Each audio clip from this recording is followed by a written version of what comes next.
Hello everyone, I'm MVL and welcome to The Curse of Strahd, a D&D campaign played on Roll20.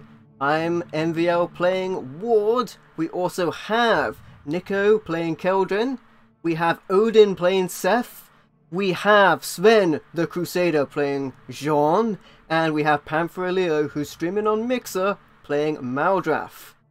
But our Dungeon Master, the Jonin Monkey, is awesome, and he will take it away with what's going on.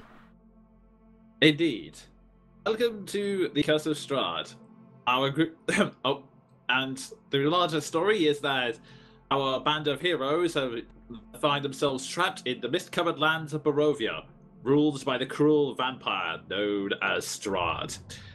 In this session, however, after returning to the town of Vallaki after a long session, after a long and hard fight trying to recover some white knight barrels and some magical stones for the local vineyard, you return to the town of Vallaki. The first port, after reconnecting with your allies and a bit of a drinking contest, there were several developments that occurred. First off, the only reason you were allowed back into the town after beating up this guy, the captain of the guards, was on the proviso that you were followed by 2 guards at all times, apart from Ward, who is followed by 4 guards. You took some time to reconnect with your allies, including Leo, who gave what he felt might be a possible lead on one of your fortunes. Remembering that there was an ancient house known as Ostholtz, which houses the Order of the Silver Dragon, although he's a little afraid about their corruption. After taking some time to, like I said, have a drinking contest, which Jean won, but paid the price for being, let's say, out of it for pretty much the rest of the session. The group then also took the time to chase up some leads by chasing up some leads, I mean bully a shopkeeper for answers, which he didn't have. I forgot about that. Oh no. It's fine. He was gonna win, but yeah. After that, you were pretty much told that it was mandatory to take part in the Festival of the Sun. And you were able to watch the proceedings by the Borgo Master, who unfortunately it didn't go quite to plan. The rain meant that the effigy that was meant to be the blazing sun didn't actually light, and the one guard who did laugh at the scene, well, he got dragged. He was then dragged by a mob and was about to be punished, but then Keldrin's quick thinking meant that he was only put in the stocks as opposed to what else could have possibly happened. And so, and just when things couldn't possibly get any crazier, a saber-toothed tiger had started running throughout the streets of Vallaki, causing much chaos and pandemonium. Keldrin, Seth, and Maldrath tried to calm it down, but before they could successfully restrain it, the Bloody Crow, or at least the man pretending to be him, descended and helped the tiger escape. And it is here that we begin the session. To speed up for time, the Organ Master's first instinct is to round you all up using the guards and take him back to his mansion. And just for the and the mansion itself, if I could just get the information up, it's the mansion has walls of plastered stone that display many scars from where the plaster has fallen away from age and neglect. Drapes cover every window, including a large arch opening in front of the mansion's double entrance doors. But you don't really have much time to examine the decor, as the interrogation immediately begins. However, just for time, I will say that the guards that have been accompanying you say with a very tired but reassuring tone that no, it couldn't possibly be you. No, they haven't done anything suspicious. Yes, I know that mustache guy wasn't at the festival, but really, he wasn't doing anything suspicious. No, they couldn't have had any possible involvement with the tiger. Who's interrogating us? The Burgomaster right here. It's led by the Burgomaster here, who you learn is known as Vargas Valkovich. Okay. And he is accompanied by Izek, the captain of the town guards, who his demonic arm is slightly smaller before, but you know he's still glaring at you intently. He's got the Deadpool going. Yeah. Yeah. Oh my goodness. All animals fear the T-Rex. Oh, God. So Ward will just comment how his arm used to be bigger before Ward cut it off. That's not helping your case. At this point, one of the guards goes, "They're assholes, but they're not suspicious, I'm afraid." At which point, and like I said, this is where we find ourselves right at the start. So, I don't have with to pay for that window, right? Thankfully, it's not his concern. Excellent. At this point, the Burgomaster starts pacing around saying, "Okay, fine. I suppose we have to begrudgingly accept that, in this instance, you are all innocent of the charges pressed against you. But I suppose the question must concern, who was it who let a saber-tooth tiger? Obviously, who let this mysterious tiger-like creature through the streets of Valaki on a festival day, no less." Yeah, on a festival day, no less. Exactly. Yeah. Isn't every day a festival day here, though? Yes, Jean- exactly. Jean is confused and his head hurts. We're on your side. Yeah. Exactly. For all will be well. And at this, his wife at the back just goes very Oh my quietly God. at the back. So with that, Izek turns around to Philip, the dark-skinned captain of your group, and goes, "So, what do you have? What plans do the city guard have for finding out our criminal?" To which Philip sighs and goes, "Don't worry, I'm already having it looking for witnesses. We don't know where exactly we came." You know, I'm as mad as you are. I'm as mad as you are. But we're adventurous, right? We're really experienced in this sort of thing. Maybe we can look into this. But the thing is, all of these guards are getting in the way of our style, right? So it's kind of too many people to do a proper investigation. But the Vargas stares at you for a moment and goes, "Ha ha ha ha ha ha ha! Great joke. Yes, we are all mad with joy. However, I'm afraid this will stay just to make absolutely sure that you are not spies of Strahd, you understand." Oh, it was worth a shot. You hear one of the guards whisper behind you, "Was it though?" Which one goes, "As I was saying, we know roughly where the tiger came from. I believe I'm having some guards look around for witnesses. The closest we could find were the closest we could find was the RS6, since I think they were in the area at the time." So it's about goes, "The RS6? You mean they were not at the festival? Yes, that clearly means they're spies of Strahd. Oh, I shall have them questioned severely for this. But, questions, that's a good idea." What was it, the RSX? RS6, ARASEK. Thanks. Okay. He then turns around and goes, "But," and he then looks at you, Ward, "since you say you have experience with this sort of thing, you must have some idea of what this is and where this came from. Tell me, what do any of you know about this mysterious beast? Come on." Could I do a nature check on that? Yes, sure, go ahead. Yeah, okay, let's do it. Keldrin is just trying to hide behind whatever's in front of her. as it turns out, you're kind of lucky in this case. In front of you is Verdan, who is actually one of the taller, burlier members of the guard. So Okay, I'm just gonna try and make myself invisible. go ahead and roll me a stealth check. Just for a laugh. Oh my god, no! Why would you do this to me? Why Ward, did I How say could this anything? happen to me? Ward, you know that Whoops, that shouldn't be advantage. Sorry. still it's high enough. You just disappear behind this. The only one who feels it is Verdan, who just sort of go. Just imagine you sort of like getting his cloak and just wrapping yourself up, and it's like, no one can see me now. I can't see them if they can't see me. No, the other way around. And Ward, you know that judging from the beast in this environment, it's definitely not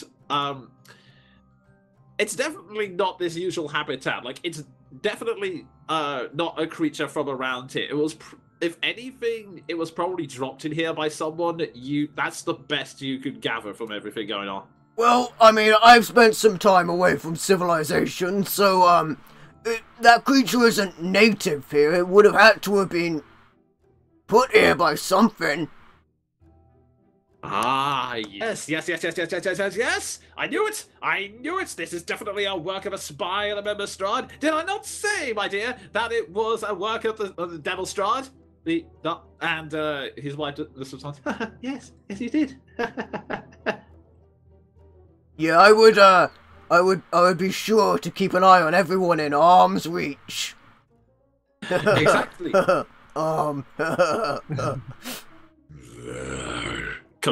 Is the response of the captain of the guard. And at this point, you hear some clattering of armor behind you, and you do see a guard dragging. Well, not so much dragging as more as and let's just say using a spear to encourage them to move forward. Two people come up to them. In fact, most of them you recognize. Ward, you especially recognize. These are the folks who run the general store in the town, or to be more specific, the ones that overcharged you for basic supplies. Oh, let's not paint a picture about it. They ripped me off royally. I was up to mischief, so I had to pay for it. Quite literally. Yes, at this at this Vargas goes, "Oh, I see. We have the potential culprits here. You! What were you doing? Why were you not at the festival as mandated?" At this, the burly, the slightly more burlier husband just goes, well, the thing, my lord, I was just taking care of my wares to make sure that people could buy stuff during the festival. Inside check. I was about to say, I'm going to make an insight check while he's going on. Yeah, sure, go ahead. So that people could buy things at the festival and enjoy it.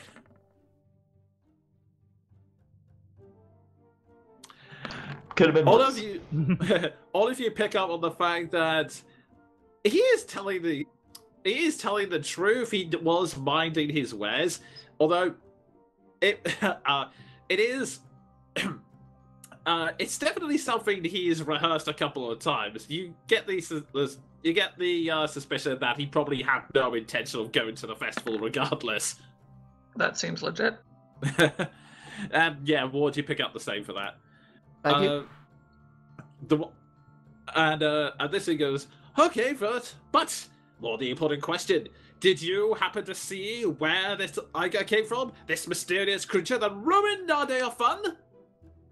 The wife, who gets a bit nervous, goes, "Yeah, I swear it wasn't us, right? You see, I was at the festival, but my hubby tells me that there were some people causing mischief," which the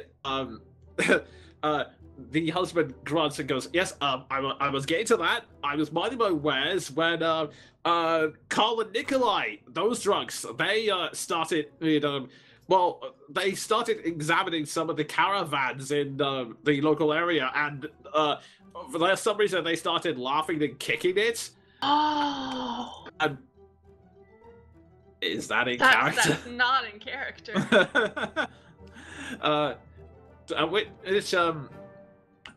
It's actually kind of interesting. As soon as he mentions those names, the Burgomaster stiffens a little bit. Goes, Carl and Nikolai. You don't mean, Nikolai. You don't mean those two, do you? Which the husband starts scratching the back of his head. I mean, if you mean the nobles, then yes. At which point, the Burgomaster paces around, going, yes, very tricky, very tricky. I would never expect the Watchers to be involved in this. Actually, I probably do. As the one says, never trust the Watchers. And again, the wife just goes, So fucking creepy. And then, like a shot, he then turns back around to them and goes, "Wait! You said that there was a caravan with that beast in it?" Yes, like I said, the Watchers kicked over. And at this, the Burgomaster then goes right up into his face and goes, "So, why exactly in your stockyard were you storing a caravan with a tiger inside it?" That's where we go, well, we didn't know there was a tiger inside of it. At which the wife goes, yeah, we didn't know there was a tiger inside of it. I mean, the guy who dropped it off seemed really friendly, a funny bloke, but still really friendly. Come on. There's a tiger in a package, and you don't know it's in there. No, definitely, definitely not, definitely, absolutely not. Well, you know how it is with like cats in boxes. If you don't open it, it's not there, or it's dead, possibly. Oh, I didn't know that. Ward's mind has just been blown. I'm gonna do another insight check and probably fail miserably because I'm drunk and have low wisdom. Go ahead. And I'll do one too, just to see. Alrighty.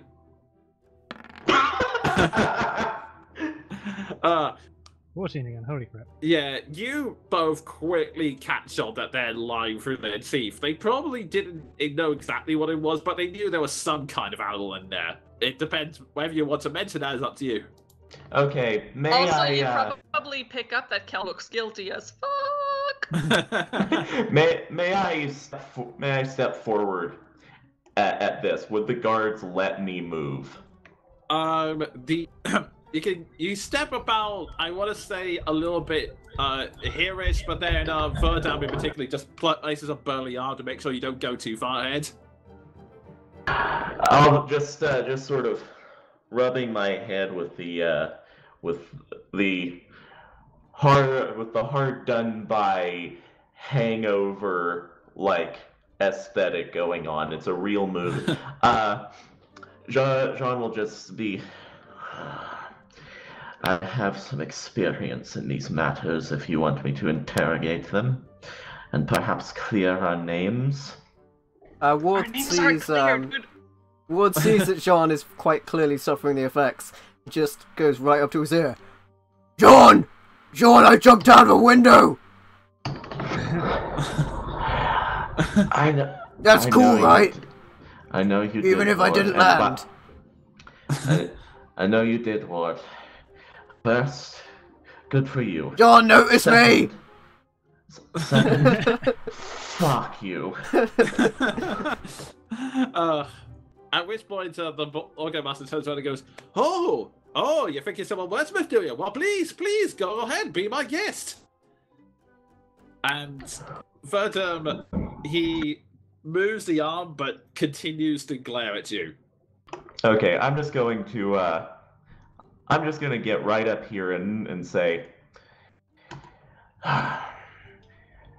look, both of you, this needn't end badly, but the Burgomaster is not in the mood for this, and neither am I. Looking dead at them like not an intimidating figure really is Jean until he's up close and you realize that he is 210 pounds of muscle. I'll say, tell me honestly, Who was it? And why were they here? Go ahead and make me an intimidation check. I'm gonna use human determination and give myself advantage. Okay.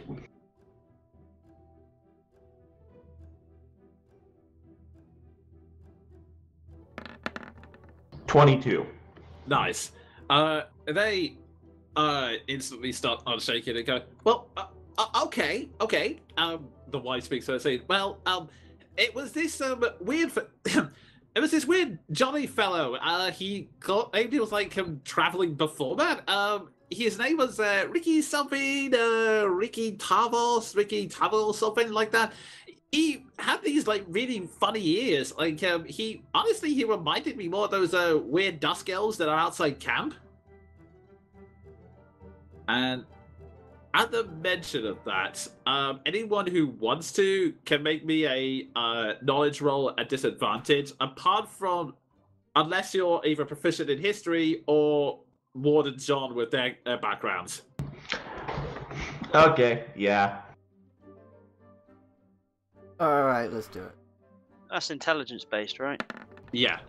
Got above average.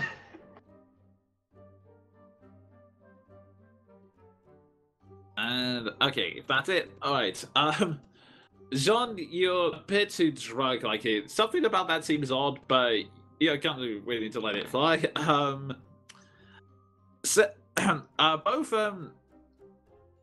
Both Seth and Ward pick up on the mention of the name Dusk Elves. Ward, you vaguely remember that, you both remember, Seth, you remember a bit more that Dusk Elves specifically, they were a variation of Wood Elves that were supposed to be extinct, and Ward, you don't remember you remember that they were a type of elf that went extinct, but having someone drop this in a conversation, to you guys, it's the equivalent of saying, yeah, he looked like one of those Atlanteans. Like, even if you, like, there was a historical precedence for them existing, but no one knew if it was actual legend or not. So, yeah, it's a bit surprising to suddenly hear that dropped into a conversation like this. Would I know much about it, being as I'm half elf? I'll tell you what, give me a knowledge roll, we'll find out. Would it be history or just a knowledge? If you're proficient in history, otherwise it's knowledge. That'd just be my D20 plus intelligence modifier. Yeah. It's not great. Probably better than mine. Nope, it's not great. Oh yeah, You spent... Dusk Elves, they don't exist. Everyone stares at you and goes, ha ha ha ha ha, good job, they don't exist. And Valaki, no, they're the Vistani's problem. So, he then turns, you say this weird dusk... you say this weird elven man... You say this weird dusk elven type man came in and just left his card dead? He goes, oh, yeah, yes, exactly. He just left it there, and I think he's been in town for a while, but it honestly didn't seem like a problem. I mean, there may have been some noises coming from the card every now and then, but nothing that was too suspicious, I swear. The Burgomaster sighs and goes, well, so, you two, we're gonna have a chat later. I'm in a rather generous mood, thanks to your information, so I don't think you need to... I don't think we need to knock the spite out of you. However, I will request you to do much better at your job. Otherwise, let's just say it'll be a bit more difficult to carry out your business. But I'm sure it won't happen. Now that we've had this talk, and we know who we're looking for, all will be well! And again, the writer goes, Oh, God. To this point, that all that has been said over the last few seconds catches up with Jean, and he processes the term Dusk Elves. He is human, but he comes from Arcadia, which is almost entirely elf. Yeah, and, that's why I gave it so that it wasn't disadvantage on that rolls. Yeah, and now it's finally registering. He just says out loud, "Wait, what?" And with this, the Master goes, right. I suppose that you all are free to go, although your friends will still be following you, haha, if they want to keep their jobs. Philip, make sure that we have some other guards hunt down this strange pointy-eared fellow. And with that, go on your way! We have a new festival to prepare. Should be the next festival. Maybe the Festival of Flowers. No, that'd be too similar to the Or nature the one. slightly smaller arm. The Izek growls at you, and it looks like he's about to leap at you, but then he notices that the Burgomaster's headed inside, and Vargas yells, "Come on, Izek!" And he growls and just goes, and steps inside. Follow your master, doggy. I thought you were a half-orc ward, not a troll. I don't get it. As they're leaving, Jean just sort of moves over here and like toward the road back into town and just mutters under his breath, "Fuck my life." And I would like to go shopping and maybe get some anti-hangover water while I'm out. What time is it right now?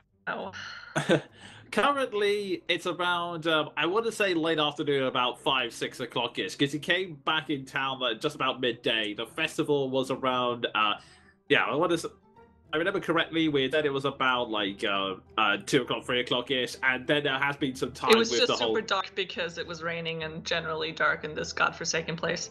Yeah, basically.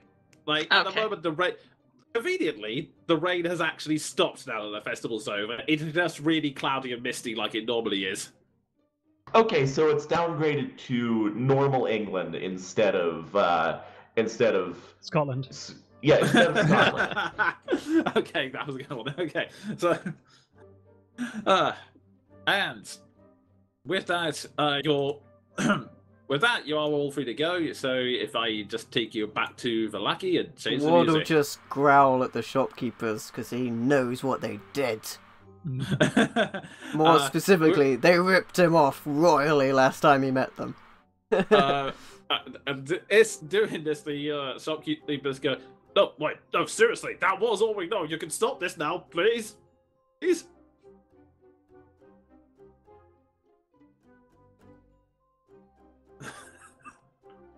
You cut out so hugely, Joe. No. He was just doing a nice point. Fair enough.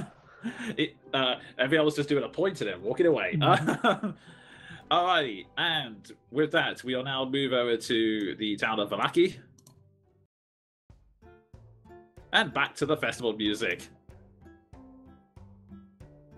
Okay, so Woo, John said new he was going to the festival. shop.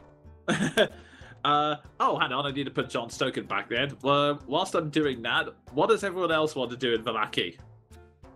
If anything. Oh boy, serious question. How sober is Ward? Oh my god, John's Fucking giant! now. Crush this building! I think what you meant, MBL, was hon. Oh, God. Lord said staff hits the ground! Oh, God. If he did that, he would explode upon defeat. Anyway, with that, anything else you guys want to do in Vallaki? Or... I could do with a rest to get some HP Okay. and Yeah, spells back. I didn't get a successful rest because I woke up in the middle of the night whenever I started waking up, really. It wasn't night, I was just out. And then I jumped out of a window, so I need to rest. Okay. All I will say is that if I could just... all I will say is that you get before you all head back to the Blue Water Inn, Jean makes a brief visit to the stockyards just to get some replacement Hanover water for his tankard, at which mysteriously the shopkeepers, upon seeing him, decide, okay, we'll only charge you know what, 5 copper for that, 5 copper, free? Yeah, free. Great. John just still nursing his hangover will just say, You don't need to fear me. I was just doing my job. However, it is appreciated. With that, I'm actually gonna tag along with him to the stockyard. Okay. Yeah, I could do against some arrows. Okay, I will. Let's all go to stockyard. Whee! Okay, I bring it all across. So you should all be there. And I will double check the book. The heck is that thing? Okay, do they still have crates here?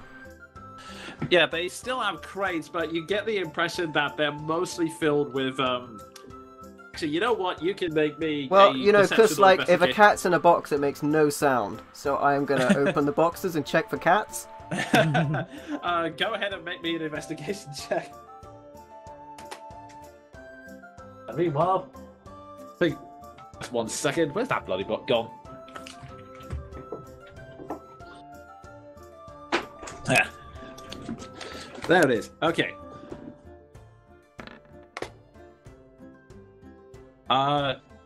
All of the crates appear to be animalless. You aren't actually really paying that much attention. You're just going, no, no, no. And whilst the shopkeepers are just sort of staring, thinking, we should probably do something about this, but at the same time, kind of terrified. Excellent. While they're distracted with that, I would like to just get the attention of John. His attention is groggy but gotten.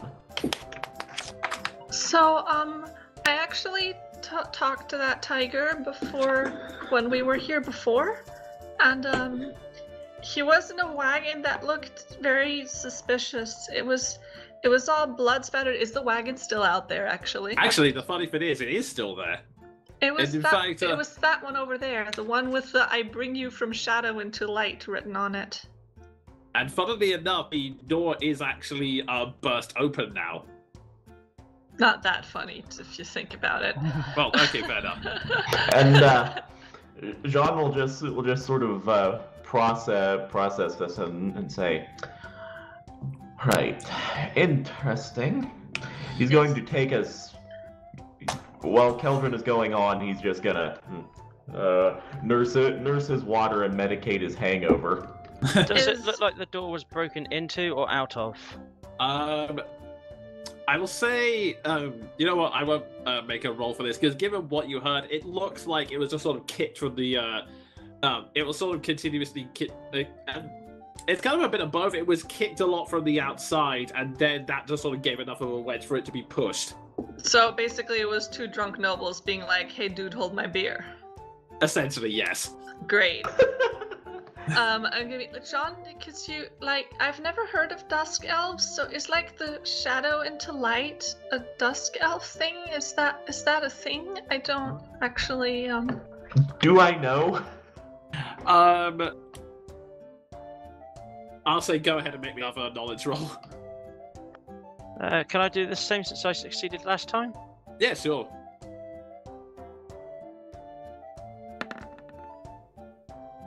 Oh, that was so close. I almost knew everything about the Dusk Elves. You look at it from what you remember. Trying to scroll back from ancient legends. Nothing specific, nothing like that. The Dusk Elves were more. They weren't like Drow in that they embraced the darkness. The Dusk Elves were more, we make our living in like dark valleys or forests and the like. They were more, they kind of tended to be more, we are sheltered by nature in that approach, rather than having a fixation on darkness and light. In that case, Jean will say, just sort of finishing that sort of surreptitious swig of water, like, oh god, I hate my life, and he will and he'll respond, Nothing by nature, but it seems like it seems as though it could be connected. I suppose it all depends on the person. Well, when I talked to the type, it sounded like he gets regularly set on other people by whoever owned him. So I didn't really talk to him for very long because we had to go. But yeah.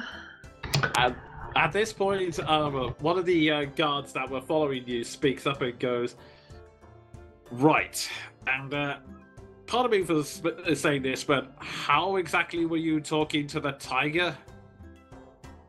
Oh, I can sometimes. It's a thing that I can do.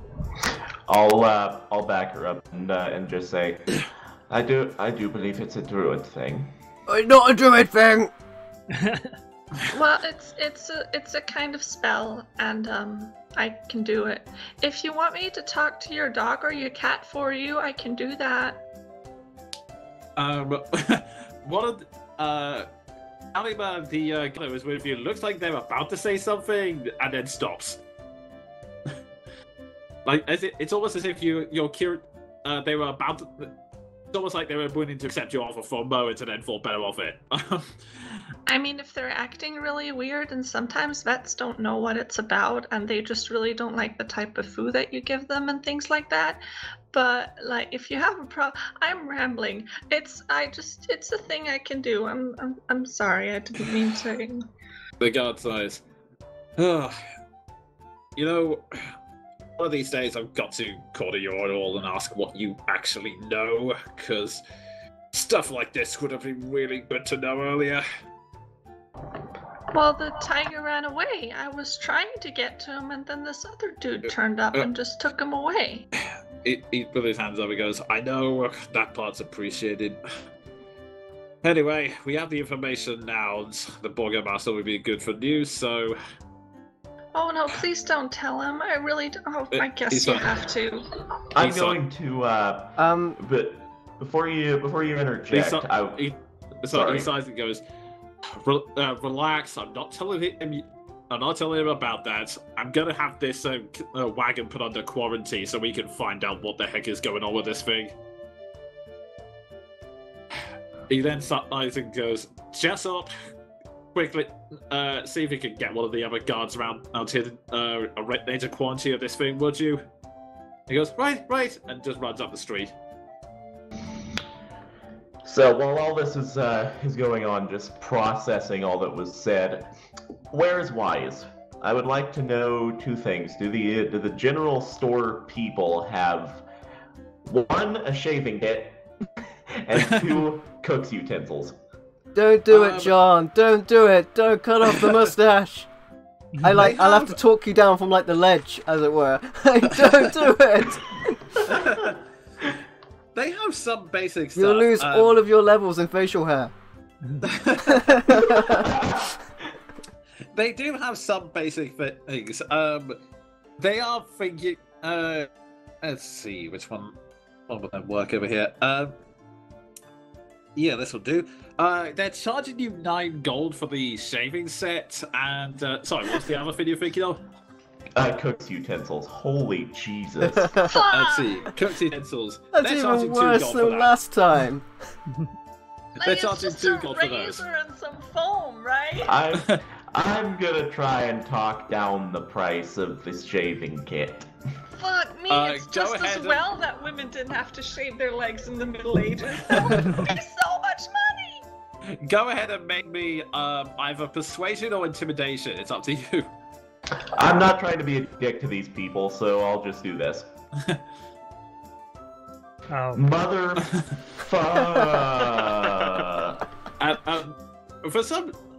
Bizarrely enough, when you talk business, the husband manages to regain his composure and goes, "Well, the thing is, these supplies are very hard to come by in Barovia. You won't find them anywhere else." I will do the following thing. And pay for the cook's utensils. So that's 2 new gold for the cook's utensils. he goes, I mean, there's nothing to stop you from using a dagger or anything, but if you want quality shaving, that's where you come to buy this stuff. I'm moving on at this point. Can I attempt to talk to them and purchase a shaving kit? Okay, sure. Yeah, you can make persuasion or intimidation depending on which one you want. Yeah, Oh, both and essentially. in answer to... Sorry, whilst he's rolling, in answer to your question from earlier, Seth, arrows are... No. That doesn't work either, sadly. I shall just move on as well. Okay, and Seth, the arrows are worth... Let's see, I had it a second ago. Yeah, here they are. The arrows are... You get about 24 free gold pieces. I'm gonna. Yeah, you do realise that's quite steep. Well, like I said, it's very... Well, like I said, very rare in supplies around here. You're telling me half of them got splinters? You can do it for way less than that, surely. Make me a persuasion check. Don't do it, it's trap.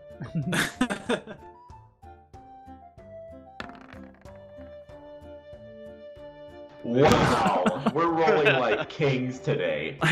He sighs and goes, well, sorry, that's the supplies you got. I mean, since you have many of your guard fellows, I'm Shut sure up! if you... Take my gold. He happily takes the free gold from you. Ward would like to get over to these people. Oh no.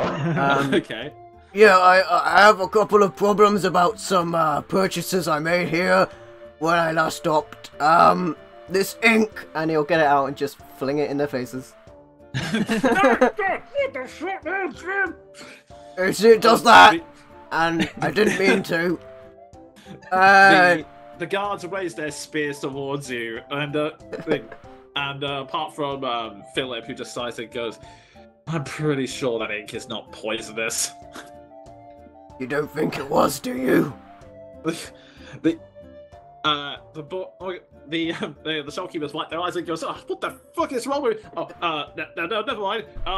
Anything else? That's for charging me so much money last time I was here. Well, you could have raised these concerns sooner, but like I keep telling you all, these are very, very rare supplies. You won't find anything like this in Barovia. Insight. Go ahead.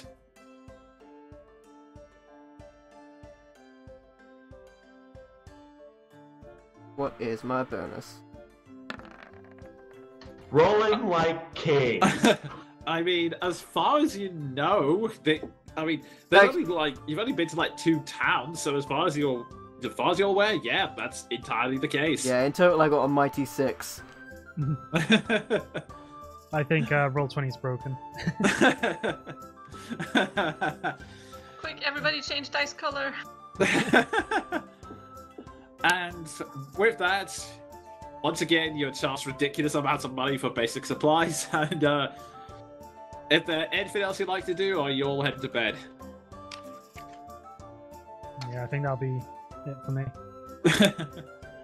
Yeah, Okay. I will just dump any remainder of bat shish kebab on their desk or table. I'm sure it's horrendous. I'm sure it's. That's got to be off. I'm by sure now. it's horrendous by now. Yeah, it stinks to high heaven. Oh, that's Then weeks old. Yeah, it Keep the breaks from high change. heaven to a fly stood around And- there, and- and they're just that'll be my revenge. Then I'll leave. they're just staring at it, going, "What is?" And they look up at the guards, who just shrug and then follow you as you head back to the Blue Water Inn, which I will take you to now. Actually, Keldrin would like to try and look around if there's a smithy. Oh boy, can I get a hat, by the way? From these people? Yeah, you should be able to. Okay, like what I'm looking for is to make the incognito. I actually want that kind of like incognito sign you would get on a browser. So like, I've already yes. got the jacket with the kind of sides up. I want like a kind of hat, like a detective style. They shuffle through. It's kind of a bit awkward seeing as you left you left the Batchiska bar, walked a short distance away, then turn around and go, wait, I want a hat. Do you... To which they desperately search through their things and let's see, let's see, robes. Yeah, they just stare at this and go, okay, we have this hat here for, yeah, let's say it's a gold. It's a gold for this fancy noble-ish hat. How fancy is it? Is it too fancy? It's like it's kind of like, it's almost like a bowler hat, but it's clearly had some wear to it. It's looking a bit scuffy, a bit groggy. You know what? That's perfect. That's perfect. I will pay a gold for that. You pay a gold. They happily hand over the hat, and then the wife goes, "Oh, by the way, you left this." Pointed to the batshit bar. That was a gift. I excuse you for being so rude. They just stare at you, unsure how to react to any of this. And with that, any last details before we go back to the inn? Yeah, Keldrin would like to go look for a smithy. Oh, yes. Or if there's a jeweler's smithy, maybe, but like just a regular smithy will do. Yes, I'll say you managed to walk around town and you discover a I'm gonna ask my two companion ladies. One of the guards doesn't respond. Gallimard decides and goes, yeah, there's a maybe not too far from here, just at the crossroads over there. Okay. With that, gonna go there.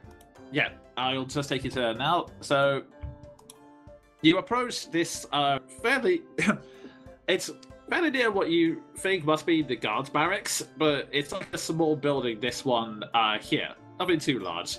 Okay. And you're approached by you see this sort of very retired looking man just sort of peeling away going, "Welcome." Hello? How can I help you? I am, I wanted to ask if I could use your workshop maybe just for a little bit. Sure thing. Oh, okay. Should I, okay. With this point Is there, everyone else. Is there a check I can make to? I would like to accompany Keldrin because I don't want anyone ambushing the innocent bean, and I would. And is there a check I can make to discern if this man is quite okay? Make an insight check. Oh, great. I would say he's thoroughly depressed, which is understandable in a city like this. Nope. How can he be depressed? It was just a festival of fire. I I think know, it was. so much And there's festival. a new festival to look forward to. He looks. It's kind of it's really weird. He kind of looks tired, like he's just sort of going through the motions of life without really experiencing it. And it's really weird. The man next to you, when somebody speaks, so he goes, "I don't mind him. He doesn't have a soul." What's he working on? Just out of curiosity. He seems to be making just sort of. He seems to be making like a short blade, like a dagger. You get the feeling that since the guards barracks like next door, he's probably just making like basic weaponry, but you can tell he's not really like putting that much effort into it. He's just sort of going, chin, chin. It's like he's doing the bare minimum. Who took your soul? Was it Strahd? I'm just gonna let them distract him, and I'm gonna find like a nice quiet corner somewhere and take out my jeweler's kit and just try and. I want to make like a simple basic ring. I just want to make something to get my mind off of all the shit that's happening. Fair With enough. all this talk of souls, Maldrath is going to wander over and see what's going on. At this point, one of the twins that accompanied you, Maldrath, one of them speaks up and goes, some people are just born without souls. We don't know why. Wait, what? Interesting. Pardon me. That's out of character, by the way. Can I do like an insight check to see if they're actually sincere in this belief, or if they're just, Yeah, sure. They just want what? Whilst you're making that insight check, Philip continues. Yeah. I kind of drop one of my toms and just. What? You get they are being 100% sincere. You don't know whether it's the exact truth or something that they believe, but you do get the impression that they are 100% sincere about this. It's something they believe is common in not Velaki, then in Barovia at least. At which point,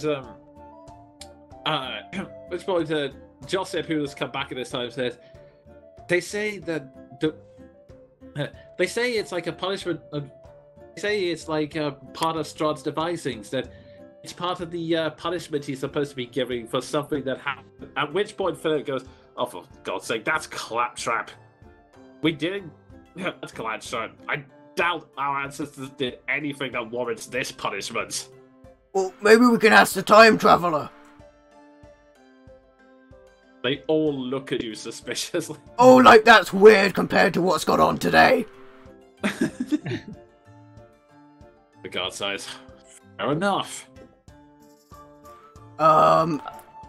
Ward still has bits of glass in him from when he jumped out the window, so he just pulls them out of his face. Did you make anything with this? Do you want me to make something with this? I don't know.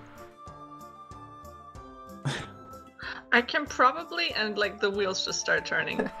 And I'm gonna go, are there any like small flowers here? It doesn't have to be anything big, but just like... Yeah, there's like grasslands around, and like they don't really get a lot of light, but there's like a small couple of daisies growing around here. Okay. I would like to try and hang on. I'm just gonna give you a picture, because I have something like this somewhere in the vast abyss of my Tumblr.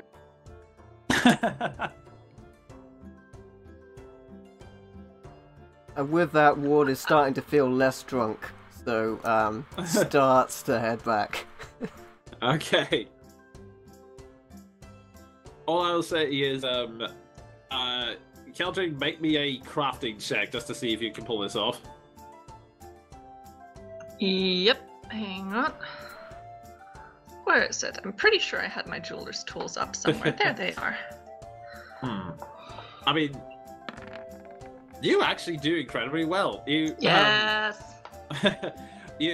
There isn't actually that much glassing wood, but you still managed to use what little you have to reshape it. I basically just want one coat of it, and then press the daisy against it, and then put a second coat, so it's like a transparent. I've got the pictures here somewhere. Fair enough. So it's got like it's just sort of pressing. Is the flower still inside, or is it just the indent? Alright, of the so flower? it's No, like the a flower's inside. it's like a pressing of a flower, but with the glass done so. I'm A sending glass you pressing of a link. flower. Okay. But for those that won't see I the want it link, to look because like they that. won't see it. Okay. I'll send a picture. Okay. I'll just click on, but actually no, I won't do that just yet. I'm close to all 20. But yeah, we can maybe show it after the break. But yeah. Okay, I can vouch that it looks great. Okay, so Okay, with someone that, just hunting check, describe it for me.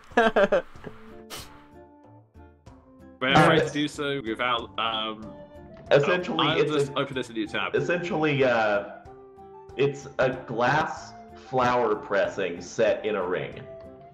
Sweet. Yeah, I can. Yeah, gold ring, blue flowers, very pretty. Mm-hmm. So you managed to pull it off with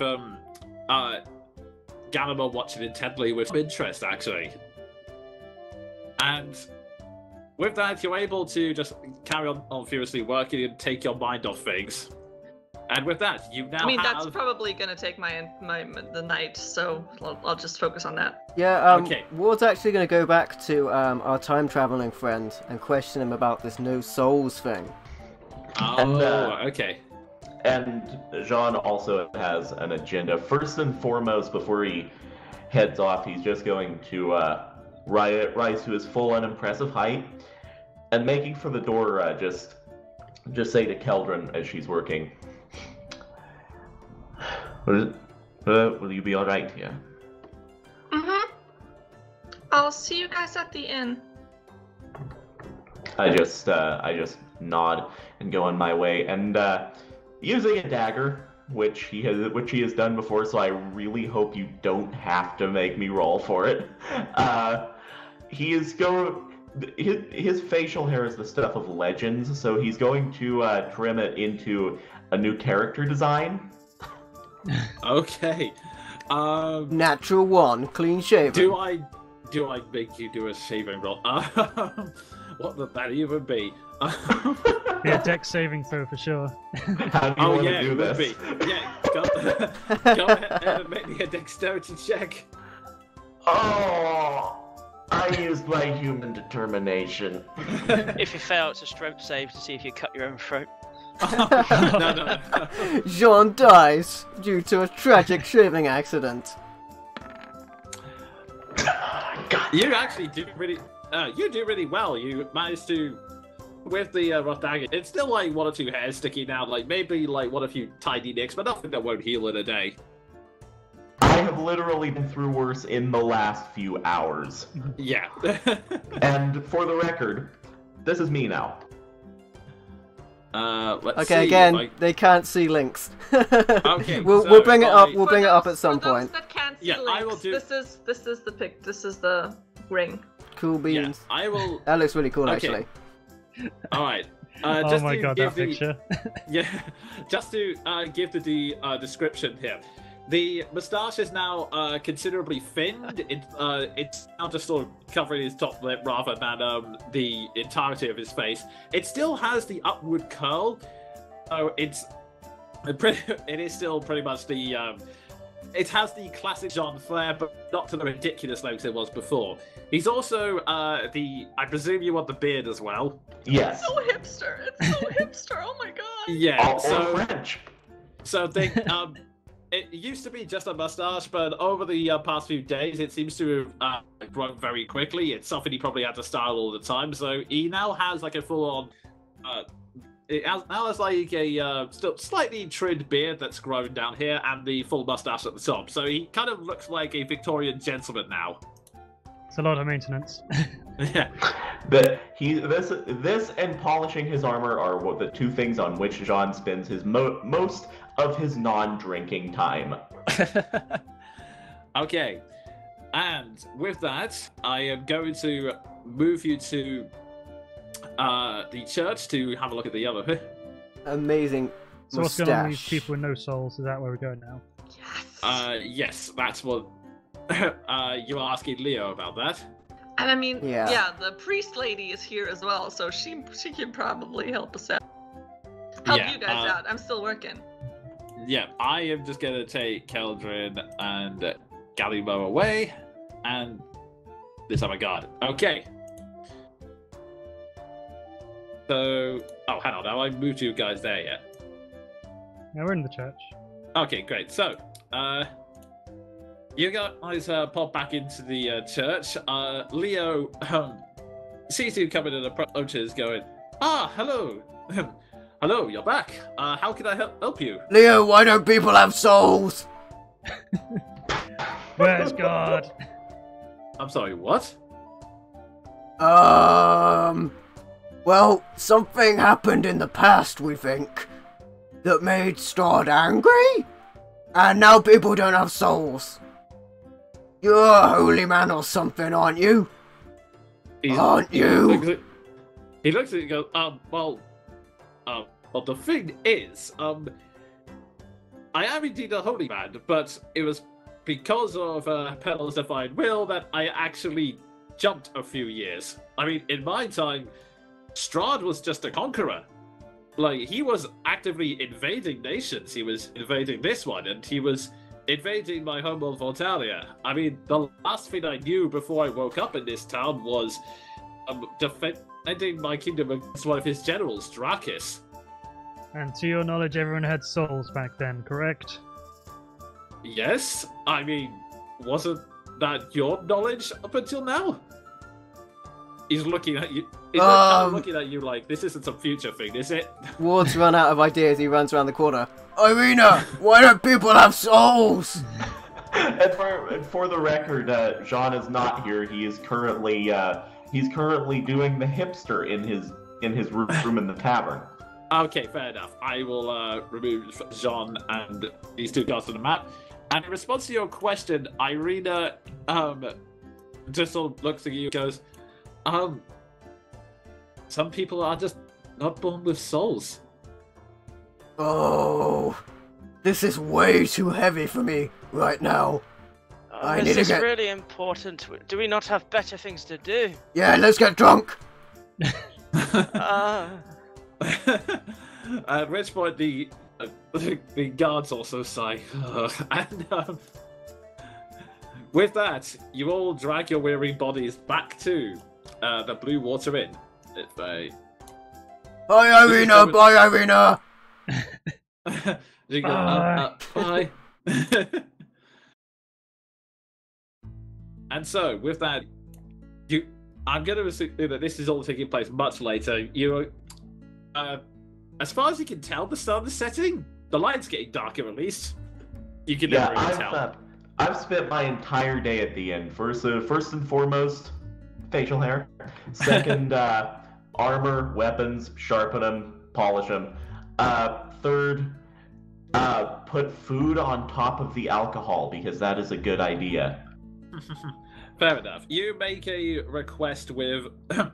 I'm just going to move you to the appropriate place then. You make a request to...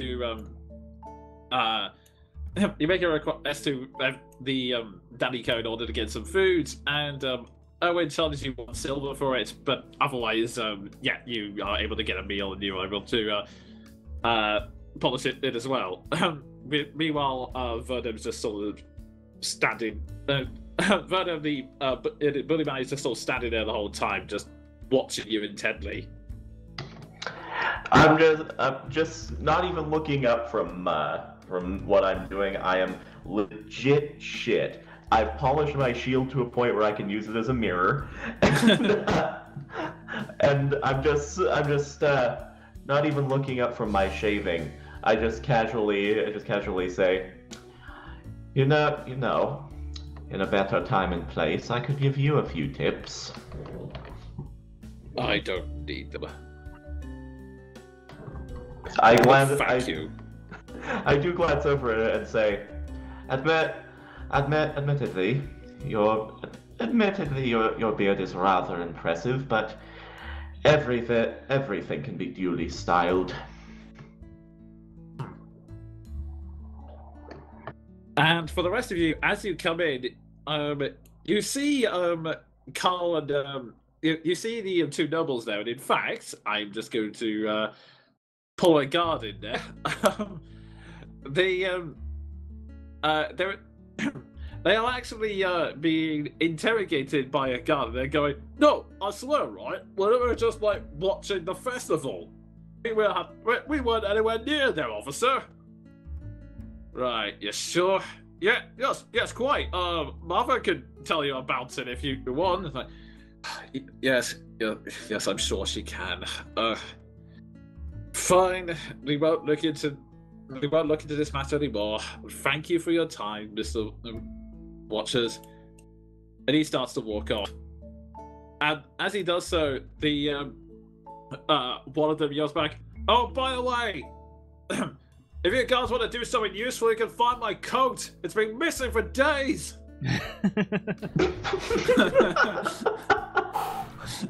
We're just in the background. Getting hot in there.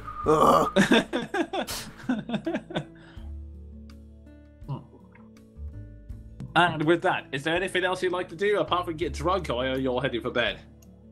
Maldoth would like to get a meal in him. Okay. You all charge 1 silver for the meal. Yeah, Ward will get some semblance of food, but then he will get drunk again, because that helps you forget things.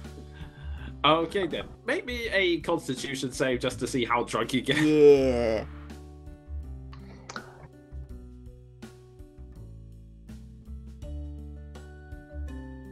Whilst they're all doing that, Maldoth's going to eat, and then he's going to retire to his room.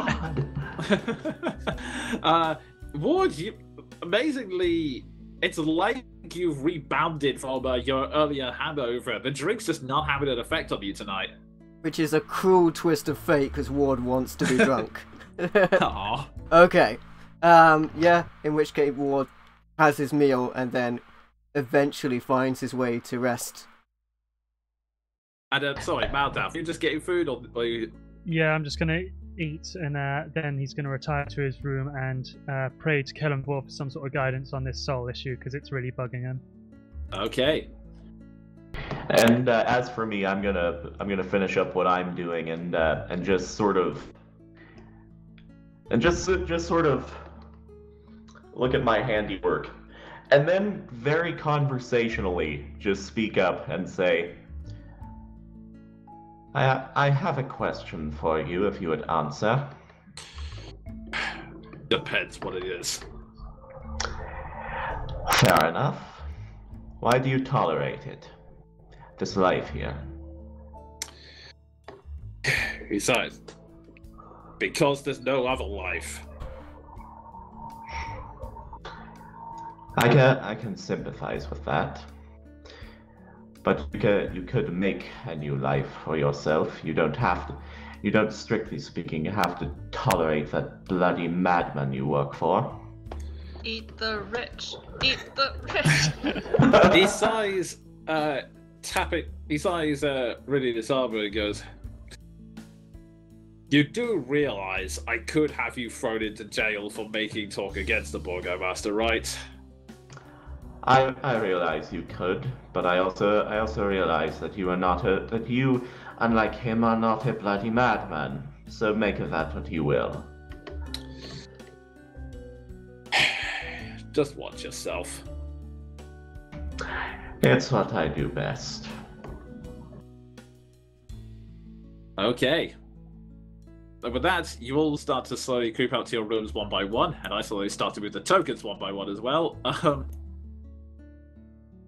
When we retire to our rooms, do the guards enter the room as well, or are they outside? Yes, they are. And in fact, there's a your two guards start looking at each other a bit worriedly, and as you two are about to retire, they start approaching Lily and go, ma'am, I know you like to follow this man a lot, but would you consider maybe sleeping with the women? It just it kind of just makes it difficult for us, you know. But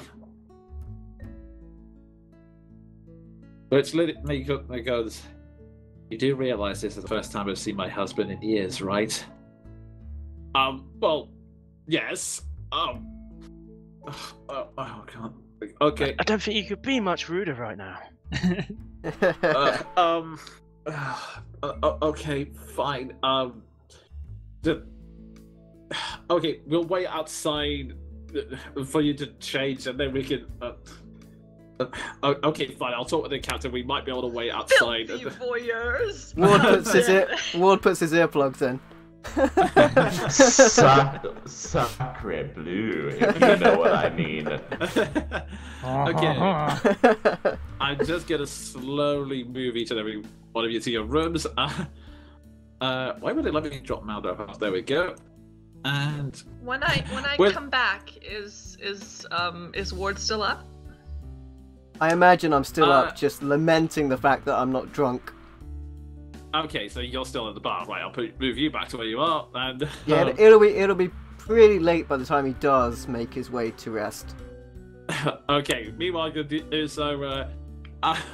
Philip, out of the four guards, Philip's just looking there, almost like tapping his foot, like, I want you to get a bit. Whilst Joseph is holding his spear at you, holding the spear point at you, and it is like he's very clearly trying so hard to look intimidating and on duty, but he's very clearly. Yeah, is this the young boy? Yeah, it's the young one. If I can find him, where is he? There he is. Be ready. Strahd could strike at any moment. Yes, sir. He could be anyone here right now. At that moment, Keldrin walks in. I'll put my hands on the back of him. Boy! It's for the guys. Joseph, you don't listen to him for the love of. I'll shake him vigorously. You doing all right? You doing all right?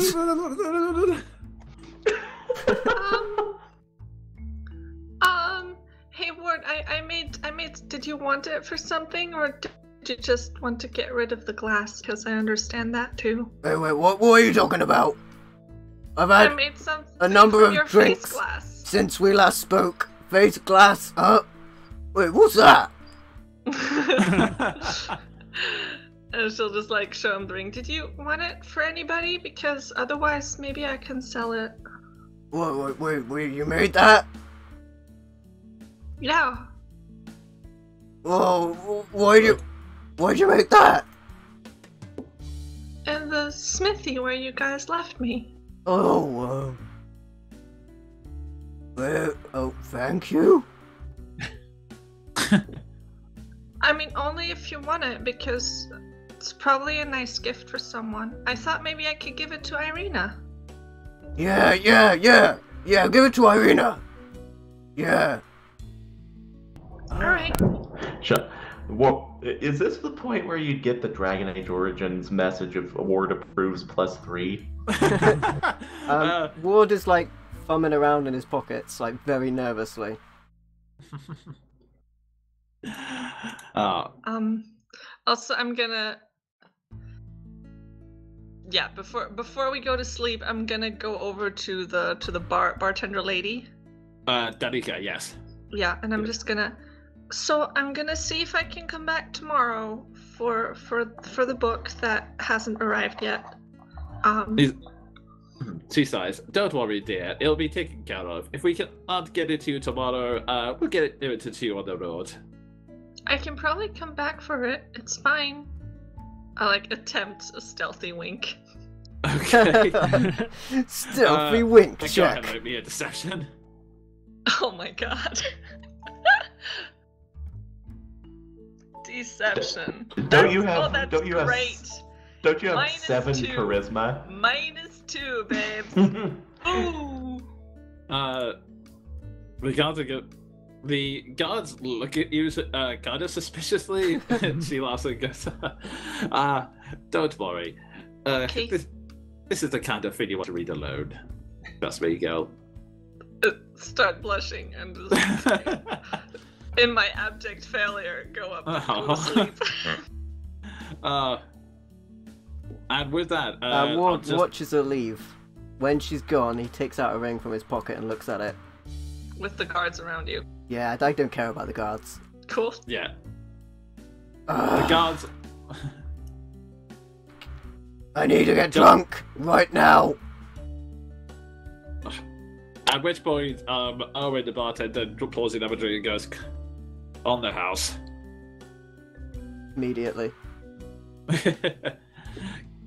Maybe one more cocktail, why not? Natural one. Close enough. Yeah, this time you get drunk. About as bad as I can do. Okay, in which Yeah. case he is compliant. Okay.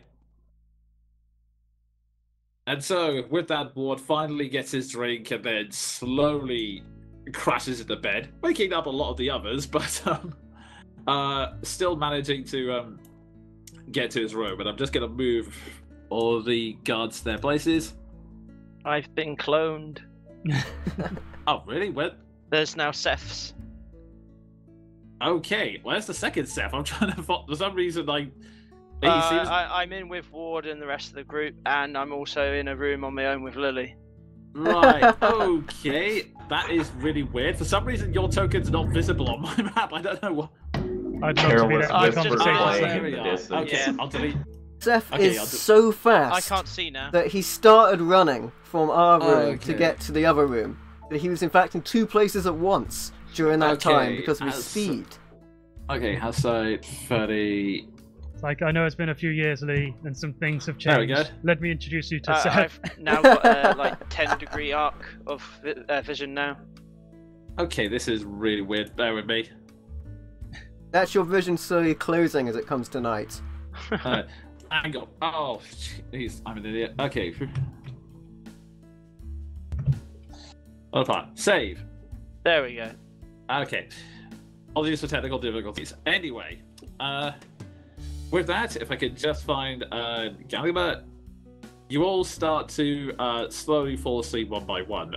Although, Ward, are you still putting the earplugs in? Oh yeah, there's gonna be rocking. Okay, so everyone apart from Ward, make me perception checks with disadvantage. I will say that Ward would not have had earplugs, in fairness. I'll just write it off as everyone being drunk there. Thank you. That was better than I thought it would be. Okay. So 15 for me. okay, so Me countering too, even if I'm in a different room? yeah, you do as well. Okay, I guess. You don't hear anything. You're just completely asleep. Malda, Arthur, and John, you're kind of woken in the... You're still slowly stirred as you can hear the armor guards whispering amongst themselves. Like, some are asleep, some of them are just talking. Verdum is just... Verdum, the big burly one, you kind of come in as he's just going, I'm just saying, one-on-one, I could take him. You know, you could come up with that sword and I'd be like... Right in the mustache. Right there. It's always so it goes, well, at least your guy's very simple. I don't know what to think of us. I mean, he barely says anything, and when he does, it's all either very cryptic, very sarcastic. I really don't get these people. I really don't. So it goes, let's just hope they leave tomorrow. I don't know how much more I can take of this.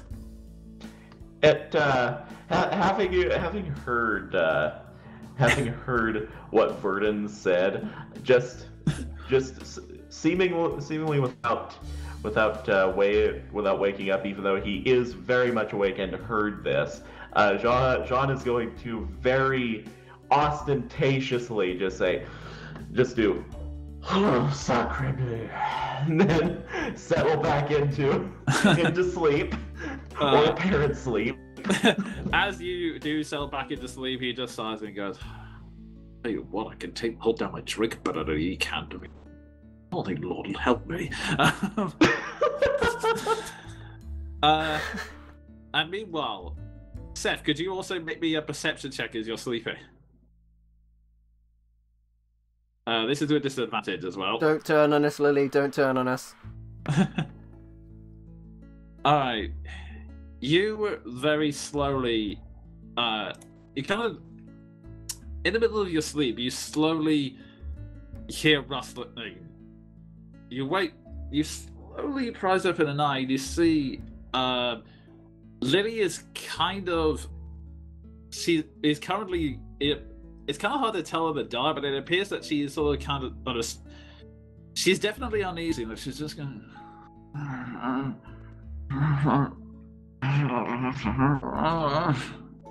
I'll place my hand on her shoulder and what's wrong? It seems that she's still sleeping, but she seems to be in very considerable distress. Like her breathing is suddenly intensifying.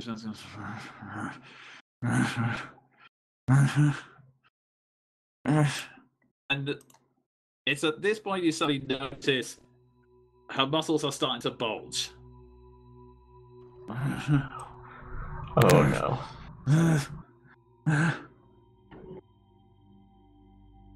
And every second that passes, the muscles are starting to bulge and get larger. Oh, no. Not sure what to do, Seth. He's stumbling a bit here. You notice that the muscles start to slowly become ruffled by fur as she goes. Wake her up.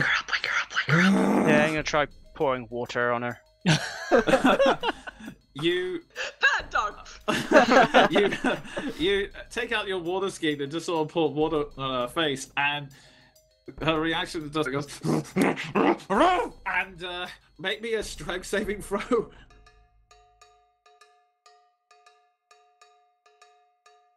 Oh my god.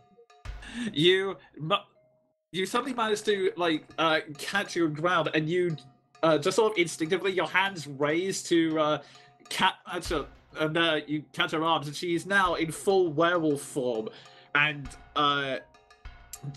you're kind of caught in this strange tug of war. You're holding your own, but she's just kind of thrashing around and now that she seems to be fully awake, she's looking around her like she's just completely confused as to what's going on. It's and at this point, there is suddenly a knock at the door as the guards go, "Everything all right in there?" Never you mind. It's you don't want to come in here. Make me a persuasion check with disadvantage. Make a sex noises check. Oh god. The guards might have believed you for a moment, but they start going. And at that point, you hear the voice of one and go, I'm coming in. I'm gonna opens cast the door. fog. Oh. Do we Okay. hear any of this with our perception checks earlier? I was about to ask. Can I get a visual just for the stream? Not my character's asleep, but can I just get a visual? I will say that this guy now admits all players see light, and he admits a light of 60 feet. Okay. Can you see now? Just port me there, because I won't see it because of line blocking. Okay. Okay, I'm you not see there. I'm just just so Yeah. people can see. Fair enough. I'll do the same for Maldraffer as well, because of this stream. It's like You we're got- always with you, no matter where you are. He's what's going on. There's a sort of, actually, wait. Remind me, you just create a cloud of fog with this, right? Yeah, it fills a 20-foot radius. It's heavily obscured. Okay, so they look. He enters and sees the fog. Goes, "What the hell? What the hell's going on?" I said don't come in. I told you wouldn't like what you see. And you, and hearing the sound of voices, Lily suddenly darts in the direction, then starts to get panicked. Make me another strength save.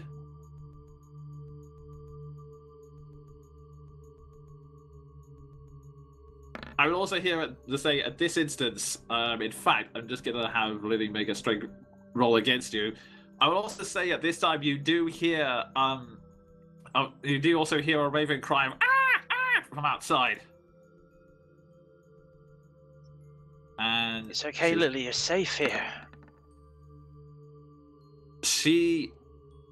You managed to hold her firm, and she is struggling with you a little bit. And make me a persuasion roll. Oh, there now, just with that previous going.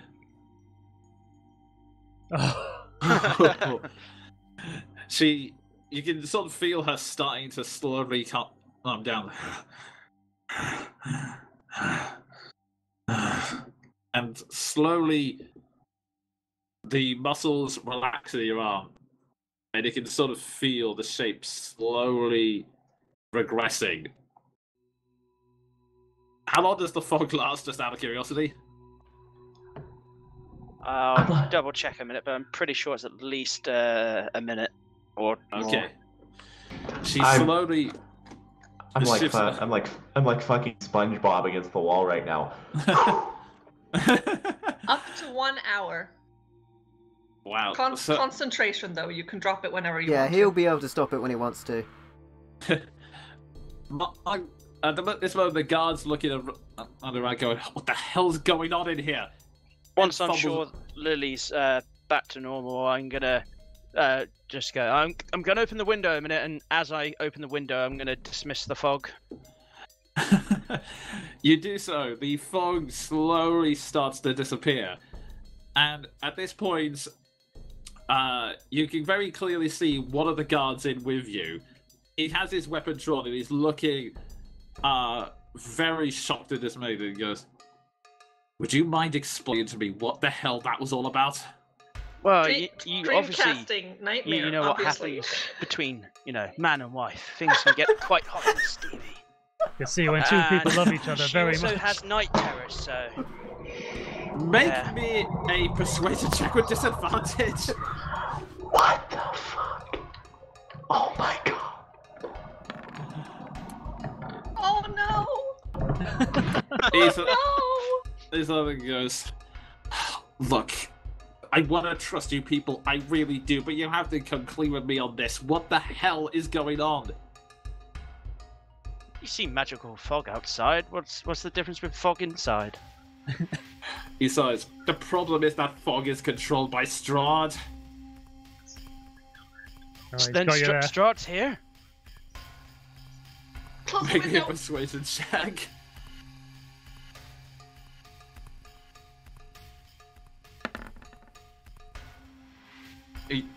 He's up there and go, you really are bad at this.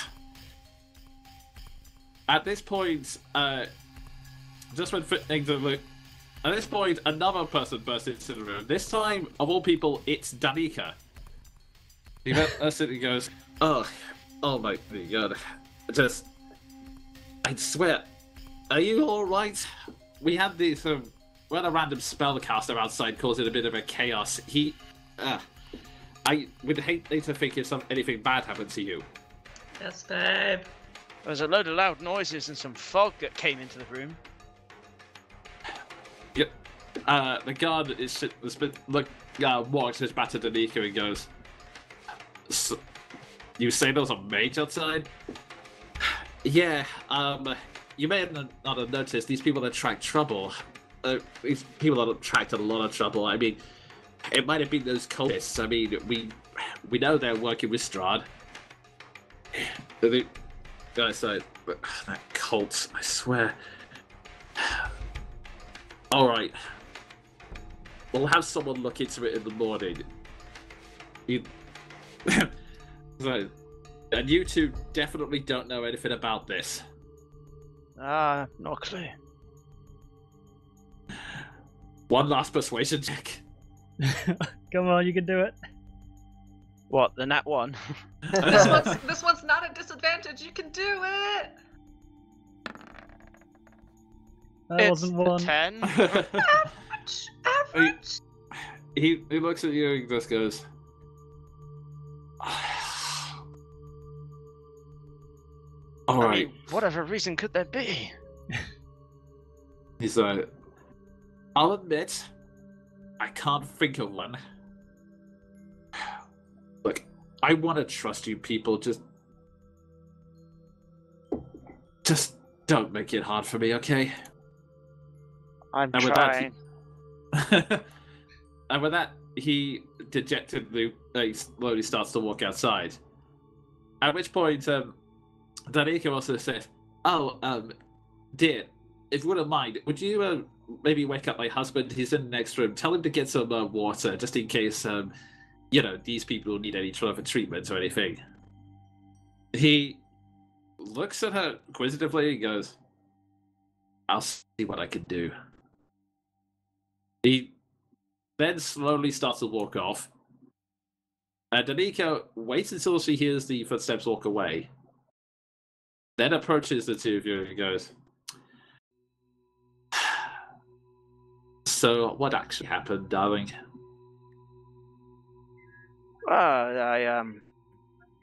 He was about to catch Lily in the state of undress, so I made a distraction of fog. And he said, yes, I was having nightmares. Nothing too bad. Danica says, you do know that just for safety's sake, we have ravens by the windows, right? Yeah. She sighs. Alright. You two, we managed to bail out this time, but I'm going to be blunt about this. She then turns to Lily and goes, you two, but especially you, need to make a choice. Let me make one thing clear. Lycanthropy, there is a lot of, how shall I put it? A lot of false rumors attached to it, but it is a curse. So either you have to work to control it, or you have to try and cure it. Because this is not going... Because otherwise, stuff like this is going to keep happening. If you know of what's afflicting Lily, surely you can help. I mean, they're were-ravens. I'm sure they have tricks and tips, right? Right? She sighs. It's pretty difficult. We've searched for cures ourselves, but we haven't been able to find anything in Barovia.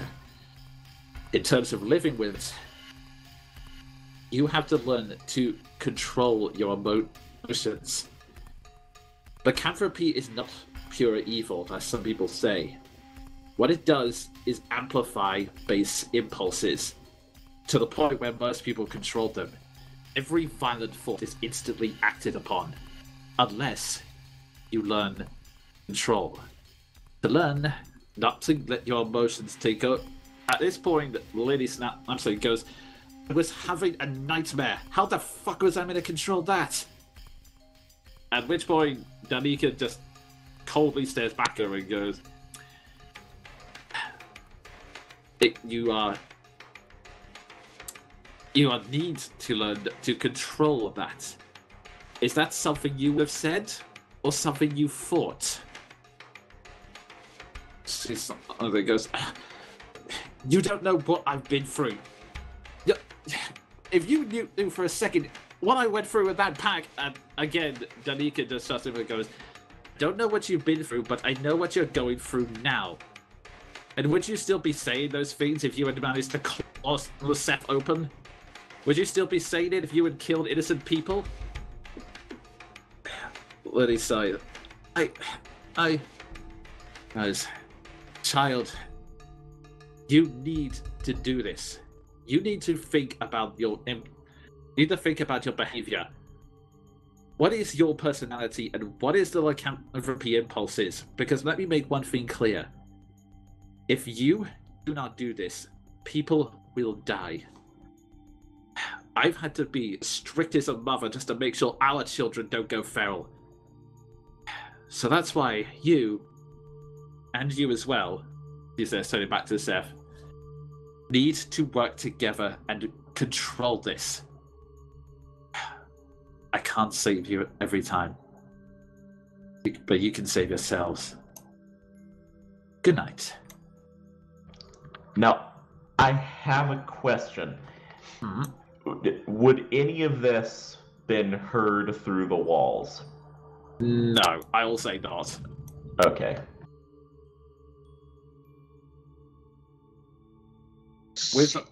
Druids don't get remove curse, but clerics do.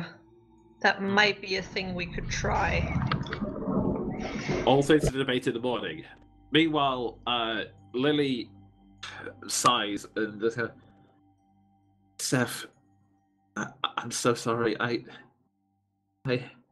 There's nothing to apologize for. We, as you've said, we've been through many a trouble, but we're past that now.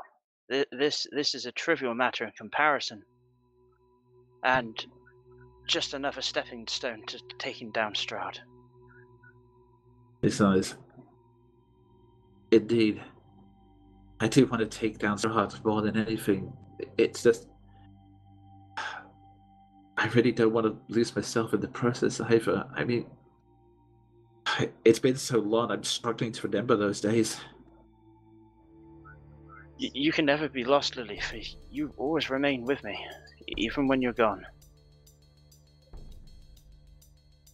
She sighs and places a hand on your face and goes, I've missed you, Seth.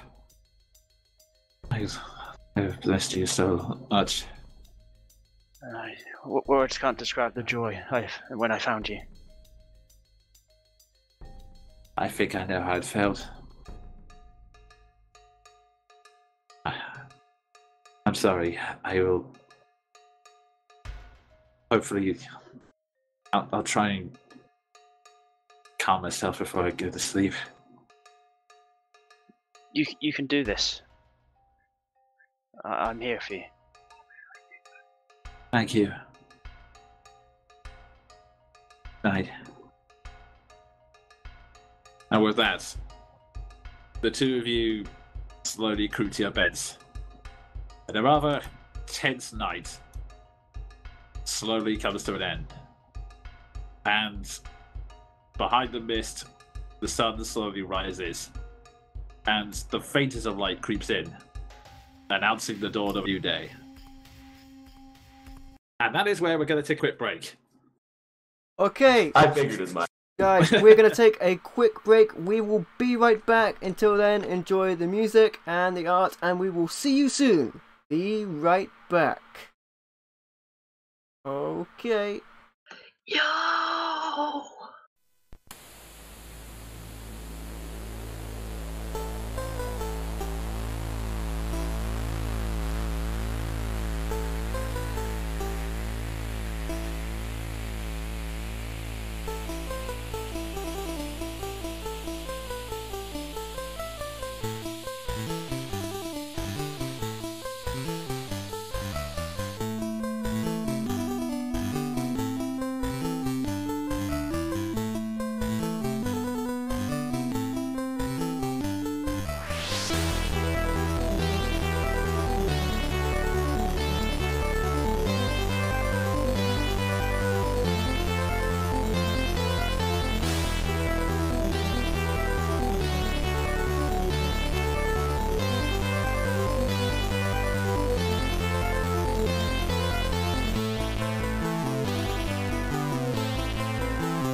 Welcome back, everybody.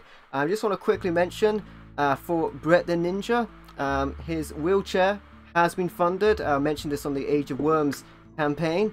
That's happened. Hey. Thanks to the Lord Rage Network and Biohazard TV for that. That was wonderful. And whilst I'm talking about that, because I mentioned it on the Age of Worms campaign, hey, there's another D&D campaign, Age of Worms, streaming on the channel. Involves a couple of people here. It's got Joan and Monkey, it's got Nico, and it's DM'd by the Svengen Master. If you haven't checked it out, guys, check it out. But other than that, let's get back into the action of Curse of Strahd. And just before we do that, some people may in fact notice one of our party members in the chat. We are having a very enlightened talk about my character design right now. Okay. And beards are not everything. Let's cool it for a second. You can go back to being horny on main when we're done with this. At this point, the other character goes over to you and goes, "No, beards are everything." Ward doesn't have a beard, so he hates them. Okay, but yes, getting back to the action, you all slowly arise. Some of you with better rest than others, but still rested enough that you got all your HP and yes, hit spells points. back. I'm no longer injured. Human determination, my favorite thing ever. And you're slowly helping yourself to breakfast or early morning drinks, depending on your character choices. Can it be both? Sure, why not? It's breakfast for me. Jean is an alcoholic, but he's not a stupid alcoholic. Stupid alcoholic right here. With this, Danica is the spice of everything goes. So, darlings, what are your plans from here on out? I'm gonna drink and let everyone talk about their plans. While Ward does that, John will answer the question properly and say, We're still surrounded by guards, right? Of course Yes. we are. just sort of hedging his bets, John will say, suffice it to say, some of us have personal missions outside of the town, and we've been given a tempting lead as far as opposing Strahd goes. I see. Then I wish you luck. Anything I can do to help you with your personal missions? I have a few contacts in the area. Yeah, we need a lot of alcoholic material to maintain safe levels of adventuring. John pipes up. I'm still charging you for that. Oh. Jean just sort of halfway through that sentence, and then just carries on and says to Danica, if you could have your people look into. He leans in and says, if you could have them look into the matter of Vistani assassins, I'd appreciate it. He looks up. Ooh, that's interesting. At which point, Verdum leans in behind you and goes, if you want Vistani business, there's a camp outside town. I just sort of pause, like, okay, maybe not as quiet as I hoped it would be, and just go, what's the, man, I closed my translator, so I'll just say, thank you, Dogsman. Mercy is the one you're looking for. Is that... How did I forget Mercy? I say that. Okay. Are they the same people we got the tarot card information from? No, this is you encountered the Vistani you got the card information from were on the they were on the road. They were in a place known as they were in a settlement by the Seer Falls. Okay. The implication needs to be that there is a camp directly outside of town. Same people but different camp. Yes. Okay. Or like maybe different people in the new camp, or maybe Well, just I mean, you know, I mean, the new same camp with group new of people, different camp. Yeah. Yeah, basically, they're It's both, way they're- beyond Ward's head right now. He's just like. Basically, the upshot of it is the implication from what you're getting is that they're different tribes, but they still consider themselves Vistani. So, to answer Danika's question more directly, John will say, "Well, thanks to the input of my friend here, I have a lead on exactly what I said I would do. So, with that in mind, I would like to finish my breakfast, chase it with a snifter of wine, because I may not be a stupid alcoholic, but I am an ill-advised one. And May I attempt a sleight of hand to salt his food? Go ahead. It's gonna be super bad.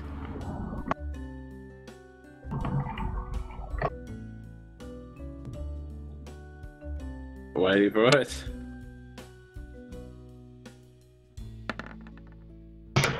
I can tell you, you definitely don't succeed, because that falls well below my passive perception. Yeah, it's like he tries to be subtle, but he kind of misjudges it. So he kind of half punches you across the shoulder as he tries to again. Ward will pretend it's deliberate and like, and then like overly salt his own food, and then eat it. Realize how incredibly salty it is. Suddenly Ward turns into Will Smoth. Just tiny mouth.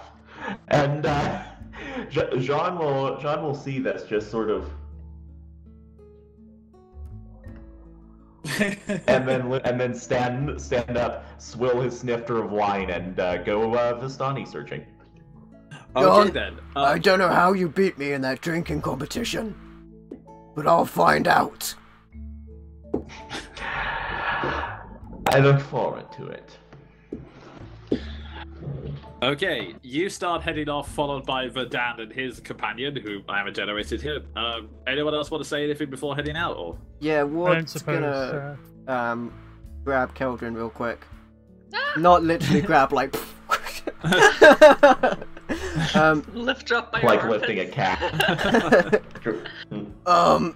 Yeah, I'm sorry about yesterday. I wasn't ready to receive something like that. A ring is, very painful memory to me. And I can't, well, I'm not really ready to talk about it right now. Oh, okay. I mean, I just made it from stuff that you gave to me. That's why I asked if you wanted it back, but I just thought I'd give it to Irina if you don't want it. Yeah. Give it to Irina. Yeah. I'll go. Okay. Keldrin shuffles off. Like looking back over her shoulder, like, what just happened? Did he just apologize? What? Ward, like, very undeftly kind of just runs out the door. Okay. Kind of stumbling out the door with Joseph and Philip just also very hastily running outside of you because they weren't expecting this. Verdun follows you and John. Maldraff, you wanted to say something earlier? I don't suppose that my prayer was answered at all during the night. I think you didn't get any insight into anything. Sadly, no. You haven't received. You haven't heard anything since that brief meditation you had a while back. But fair enough. I suppose I'll follow everyone out, being as witnessing Ward saying something and then legging it out like a madman. Was Leo gonna take Irina away from here? Did we come to that decision? We said if he did, we don't want to know. Yeah, so there is a chance they tickle it out. There is a chance they might not be there when we get there.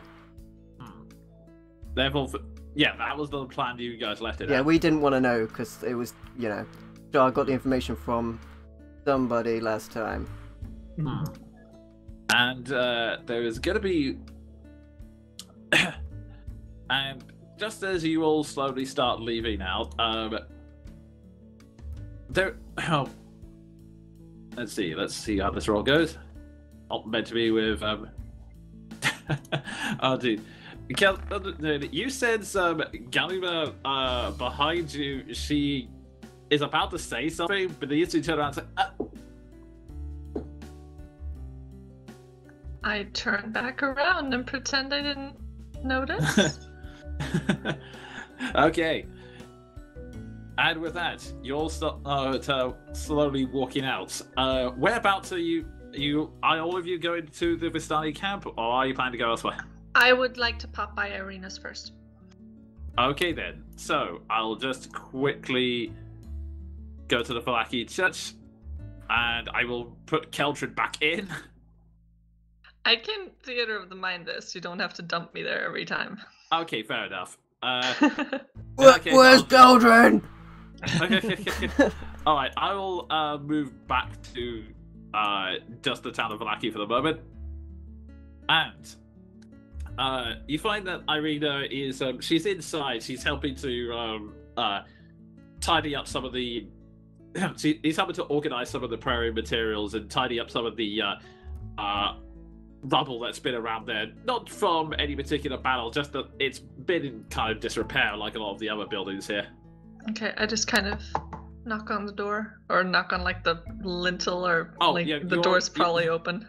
The door is open. I just kind of assumed you'd already been inside, and you just find her in the corner. Okay. Hi, Irina. Oh, hello, Keldrin. How are you this morning? Hi, I'm fine. This place is weird. We were going to leave pretty soon, and I just wanted to, say goodbye.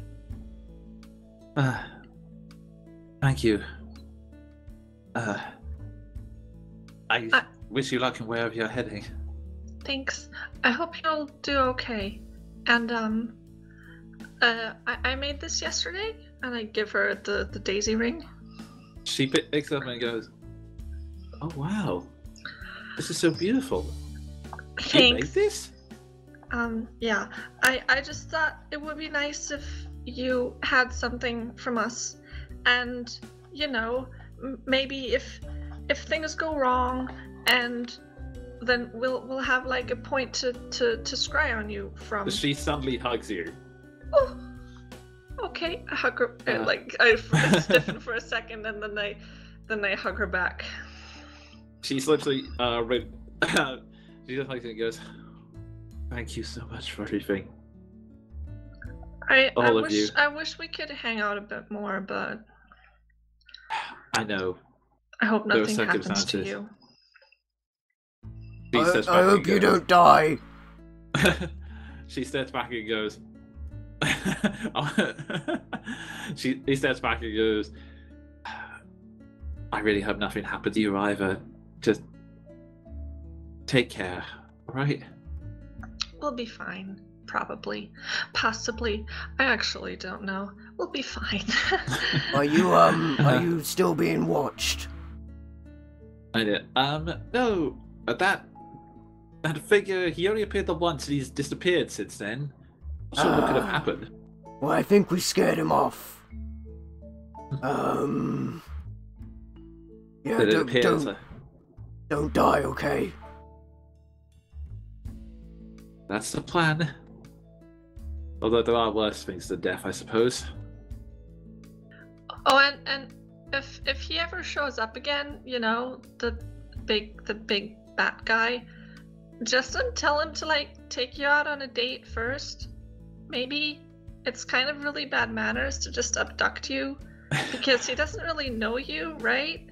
So I don't know. Maybe that helps at least a little bit. At first, she just sort of stares at you, then goes.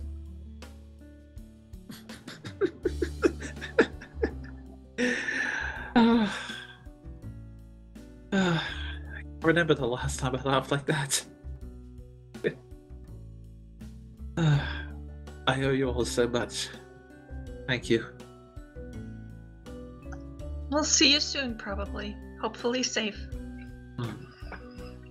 At this point, Leo walks up behind you and goes, "Don't worry. I will guard her with my life." Hey, Leo, I jumped out a window. I would recommend not doing that. Everyone said it was cool. Yes, I'm sure they did. Ignoring the fact that that John's affirmation of that was followed up by "fuck you, Ward." Well, clearly that was because you were jealous that you didn't do that. Obviously. Alright, let's go. Okay, and with that, you all start. You walk out of the town, and the guards at the they slowly.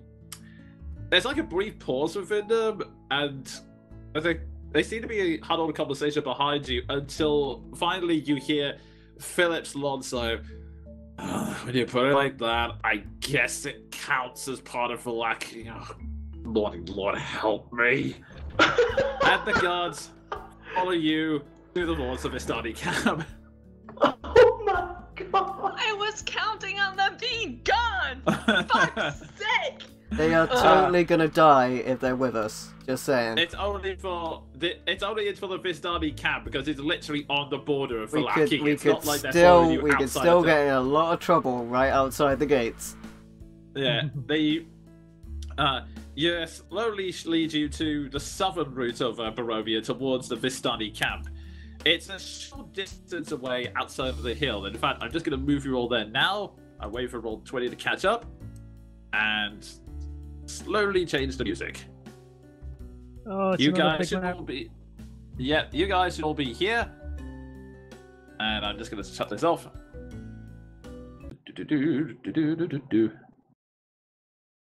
That's a big map. Now, where am I? Okay. I'll start with this. And. Almost found it. Come on, where the heck are you? There we are.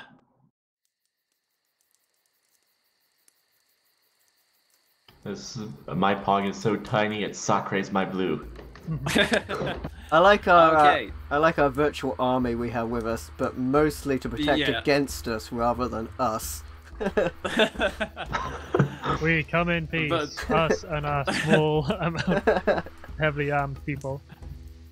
Okay, so the woods part to reveal an expansive clearing, a small grass-covered hill with low houses built into the sides. Fog obscures the details, but you can see that these buildings feature elegantly carved woodwork and have decorative lanterns hanging from their sculpted eaves. Atop the hill, above the hog, is a ring of barrel-topped wagons that surround a large tent, with a column of smoke pouring out through a hole in the top. The tent is brightly lit from within, even at this distance, so you can smell the odors of the wine and the horses that emanate from the central area. Okay, And- now before... Oh, sorry.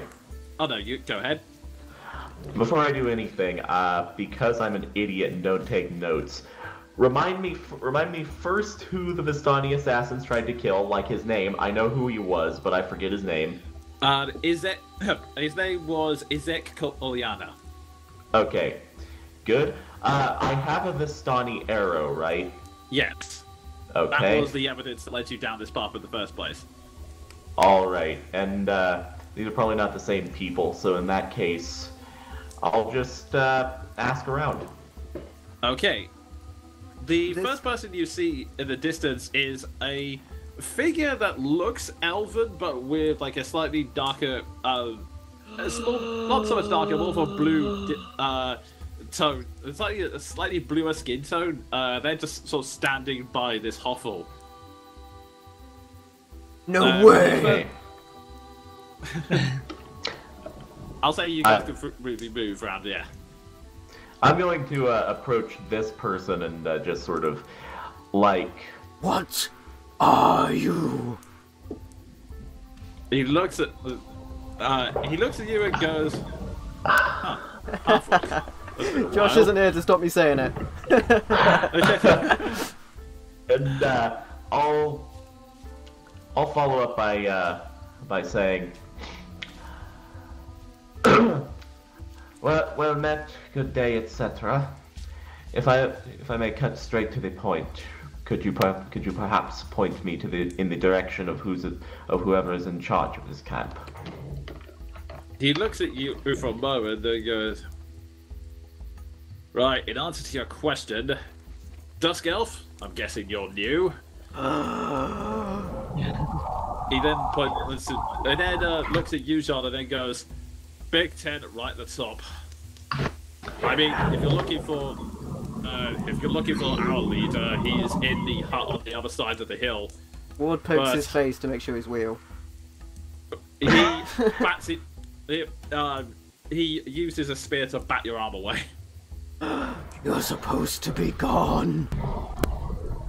John will just. We won't be.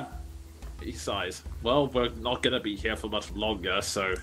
I'd just like to put a hand on. We're in the past, Ward's... everybody. I'd like to put a hand on Ward's shoulder and be like, just don't think about it too much. Wait, you can get out? He sighed. No, it's just. Wow, you people really are you, aren't you? Sorry. It's like been a week, maybe. Jean instantly takes a dislike to anyone who makes Keldrin say she's sorry. I would like Everybody makes Keldrin say she's sorry. I would like to just nod my acknowledgement and move further into the camp. Okay.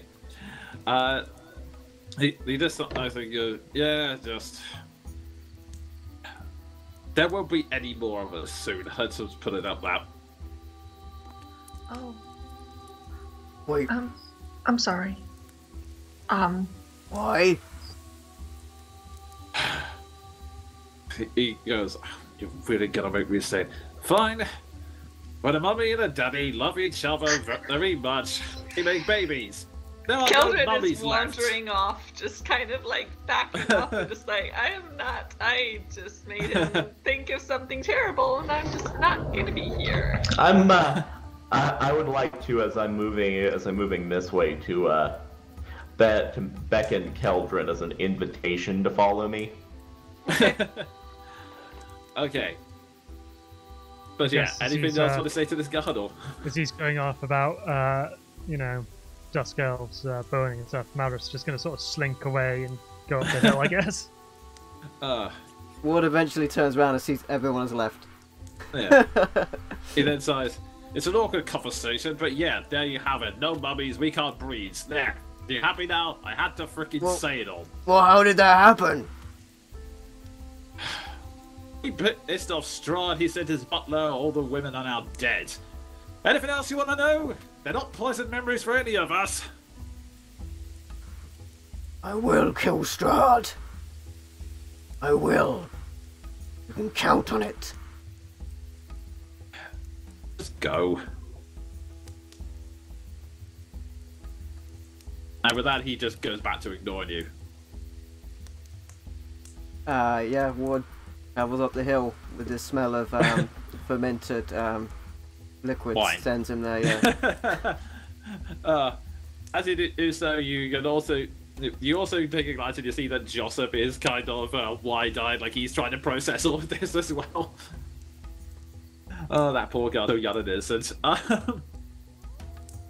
With that, I will drag. He just got the talk. With that, I will move all you guys up towards the hill, where you can see there are many. Most of the Vistani are actually. Some of them are. I only see like one or two of them. But most of them are just. Many of them are inside the wagons, although one or two are kind of pacing around, looking over the hills. I see the like orange bedecked horses and immediately fall in love, but they're not why I'm here. So I'm just gonna seek out the tent of the pointed out leader. Okay. As one of them comes on the party, the Vistanis watch you suspiciously, but they don't make any movement as you head towards the entrance, which is over here. And I'll just drag the rest of you over. Oh, so many guard tokens, right? As you approach, you see, you don't really see a lot going on, but you can hear a sort of sound, but coming from inside. Okay. I'm going to approach, but not just barge in. Ward bards in. And, I would like to stop him Like, before I'll he go. does that. He goes through Jean, just like he did. Just like he did his former back there colleague. getting lectured on sex from the Dusk Elf. Oh, sorry. Where is your token? I She's moved sort of in the myself middle of- to the tent. Okay, you you barge straight into the tent, and you see there are many Vistani around, but there's one burly figure here, who is there is a member of the Vistani tied to one of the tent poles.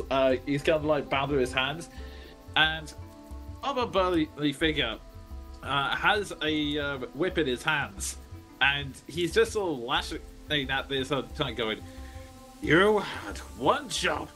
One fucking job! How do you plan to make up for this, huh? Huh? Oh, never mind, you're completely and utterly you. What the hell do you want? Not to interrupt this charming sight, but I had questions, and now I have plenty more of them. He sighs and then sees the guard and goes, "Oh, great fucking town guards here now. Look, we're cut."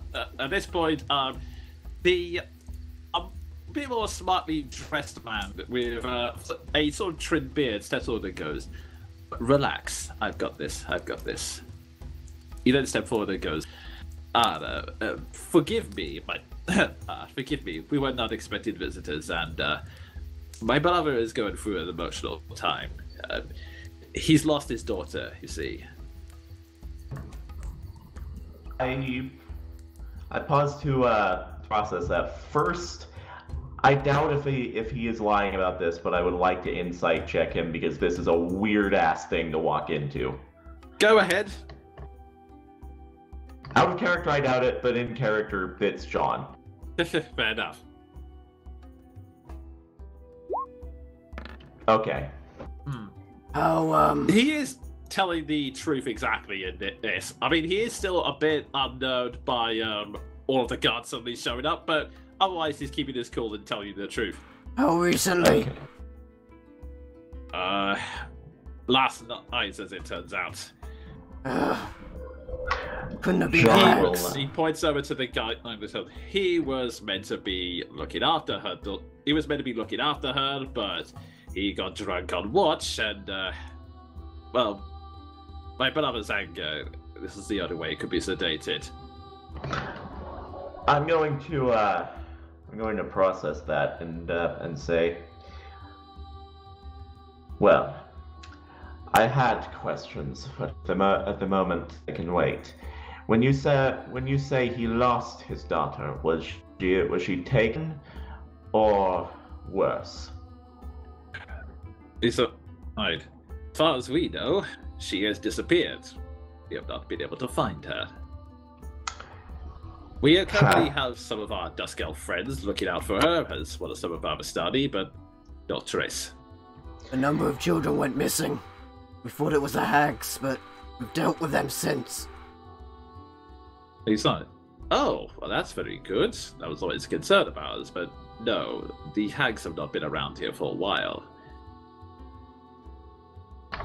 I'd like to speak up and say, well, since you have been kind enough to disclose this information, introductions are in order. My name is Jean-Gaspard Duvalier, and I represent an interest outside of this camp. Before I move on to the information I seek, I would like to lead in by saying that I would be willing to trade a favor for a favor. I've been doing a lot of that recently. He raises an eyebrow. Ah, depending on the favor, by all means. I would like And to produce. He also then does like his side bow and goes, "And my name is Arigal, and this is my brother Luvash." A pleasure. Now, as for our business, I would like to produce the Vistani arrow and say, This was an arrow used on an attempt on the life of one of my benefactors. Vistani in design, but Vistani in design, but knowing this place, knowing this place, it would not entirely surprise me if someone was attempting to frame you. He stares at looks and goes, I admit this does present a bit of a problem. At which point, the guard behind you, at this point, just sort of steps forward and goes, oh, cut the crap, we all know you're Vistani are in dodgy dealings like this. To which Arigal just chuckles and goes, we get a lot of that. Unfortunately, I mean, this is why we're not even allowed in your town with safety. I mean, it would have been nice if one of your guards is around to look after the young girl who had disappeared. Also, he says, as he looks at the thing, you are aware that many of the Vistani had broke away from the camp in order to serve their own interests. There are many Vistani bandits who roam the countryside, seeking to make whatever coin they can find. Now, it is unfortunate that these people are Vistani, but in the same way your criminals don't reflect your society, Vistani criminals have no reflection on us. I would like to respond to that by saying, not naturally, and I'll lean in and say, trust me, we're not as unhappy with the guard as you are. Just bear with them. And I'll lean back out and add, we don't seek any incrimination of your people. I merely seek the responsible parties for the attempt on my client's life. In return for that information, we will be on the road, and we could keep a lookout for your missing member. He's us. Why, thank you. They couldn't have gone too far. As I said, they were only taken last night. But your assistance is greatly appreciated. And on top of that, I'm sure Lavash has many wares that you could. At which point, Lavash may, I can speak with my fucking self, Arigal. Yeah, we have some supplies. Have you tried tracking them? I mean, I'm sorry, I'm sure you've tried tracking them. We have our dust girls trying to track them down. Nothing much so far. There's a couple of footprints leading to the town, but they go cold after that. Town. Where they lead from? He's like, they lead from so further down the hill. We have means that might be able to assist in your search. One of our numbers is rather good at such things. So, I would propose a deal to you. Were we to help in this matter and produce some manner of success, ideally the return of your child, then all I would ask is an exchange of information and perhaps goods. Does this seem fair? He's Isles. Indeed, it does. I'm sure that Lavash can give a discount. At which point Lavash goes, not until my daughter's returned. Although you can still buy stuff in the meantime. Of course. I would admit, if they are for sale, the horses have some appeal to me, the riding ones specifically, but we can discuss such matters when business is concluded. In the meantime, I would discuss this issue with my party. And for the record, I apologize for them. I give just sort of a look to the guards outside. Verdant just responds to it. If that's concluded, I would like to offer a similar bow to his brother and just sweep my way out of the tent. Alrighty. Can I attempt to pick up the tracks then from where they said they were and... Yeah, sure. Go ahead. I would and like to assist. Alrighty, then make me a survival check with advantage. May I ask if there was any of the horses that may have witnessed the abduction? The Vistani look at you with a very strange look. Yeah, I know it's weird, but you'll understand. Well, if you are indeed a legendary horse whisperer, keep in mind that horses are legendary horse whisperer. Ward. He smiled. Although keeping in mind that horses are not exactly nocturnal animals, and probably not that great in witnessing, but there should be it's worth a shot. I suppose. Well, the tracks are on the left-hand side, so maybe the draft horses would know something. They're just accepting this. Everyone has accepted it by now. Speaking of the tracks, Seth rolled a 15. Okay. Tell that they can lead. You can tell that they lead straight into town. Most would have assumed that the trail stops dead then, but that's only the obvious footprints. You can tell that it goes further back into town. You can see that there's some. Most people would have assumed the track stopped. You can tell that the ground still has some slight indents from where the earth was still moved, and you can see that it was moved towards a small cottage on the outside of towards the outside of Valaki, like very near the gate. You don't actually you don't get an indication of where they went beyond that, though. Do we see the Dusk Elves, the other search party around? No. You pass one or two Vistani that are walking around the town, and one of the you can see that there was. Yeah, you see a couple of Vistani wandering around, but you don't actually see any Dusk Elves. I'm gonna go up to one of the search. We're supposed to join the search party. Did you see where they are?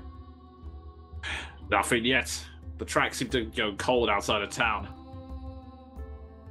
Okay, but where's the search party? Maybe we can join them. That's kind of what. He said they're spread all over. We've got the Dusk Elves looking further afield, just in case. Some of them ended up in the. Some of them ended up at the windmill, but we're searching local. I'll look at Seth then. Should we go to the cottage and ask? Seems like one right avenue we can go. Maybe whoever lives there saw something. Joni, can I tell how many sets of tracks there were? If it was just the one person or multiples? Just the one, as far as you can tell. It seems like judging from actually, you know what? Maybe one more investigation check. As far as you can tell, there's one person, but the investigation check's just to see whether there can be more information. As far as you can tell, there's one person. I'll help again if I can. I mean, my survival. I'll just do one myself. Yeah, this because is investigation rather than survival. Whoops, that's not supposed to be disadvantage, but 17.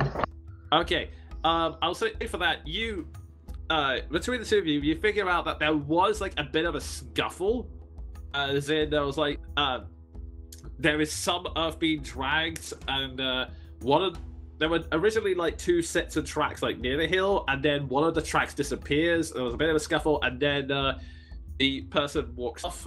In fact, you know what? I'll give you this for free. You summarize between the two of you that it's what's likely to have happened is that someone picked up the child and was carrying them away. Oh fuck.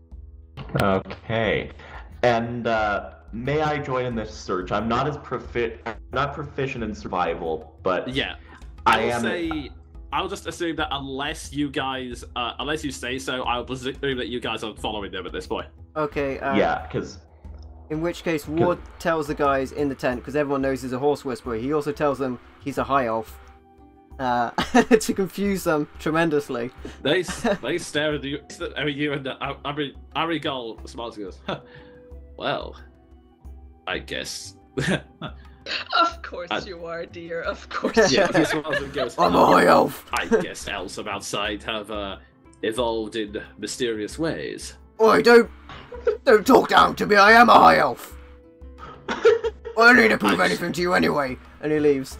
And then he'll cast his ritual by the horses to speak to animals. And while that's happening, I would like to follow up in the cottage because I'm good at talking to people. Okay. Which the two silents back here not so good at. No. You look at the cottage, the door appears to be shut. Alright, I'm going to knock and just say, it's morning, right? Yeah, it's morning. Okay.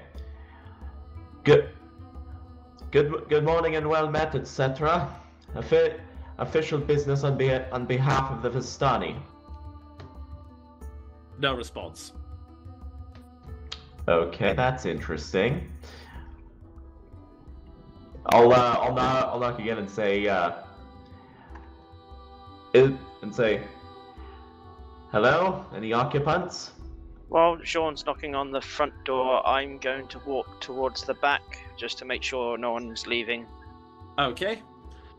You don't see any back doors of the cottage. You can see windows if you want to try and look inside them.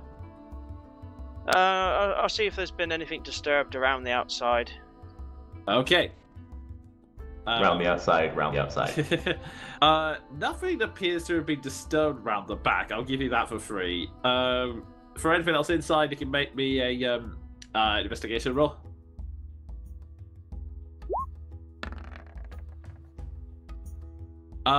Yes. When you can peer inside, you see a couple of there were a couple of chairs knocked over inside, but nothing nothing other than that sticks out of the ordinary. Apart from the fact that you can clearly see right inside, no one's in. Try and gain entry through the door. Yeah. Okay. I'm not gonna shoulder check it. Well, I am gonna shoulder check it, but just sort of like muscle it through instead of barging in. At this point, Verdam speaks up and goes, "You're seriously gonna try breaking an entry?" Have guards around. I'm going to.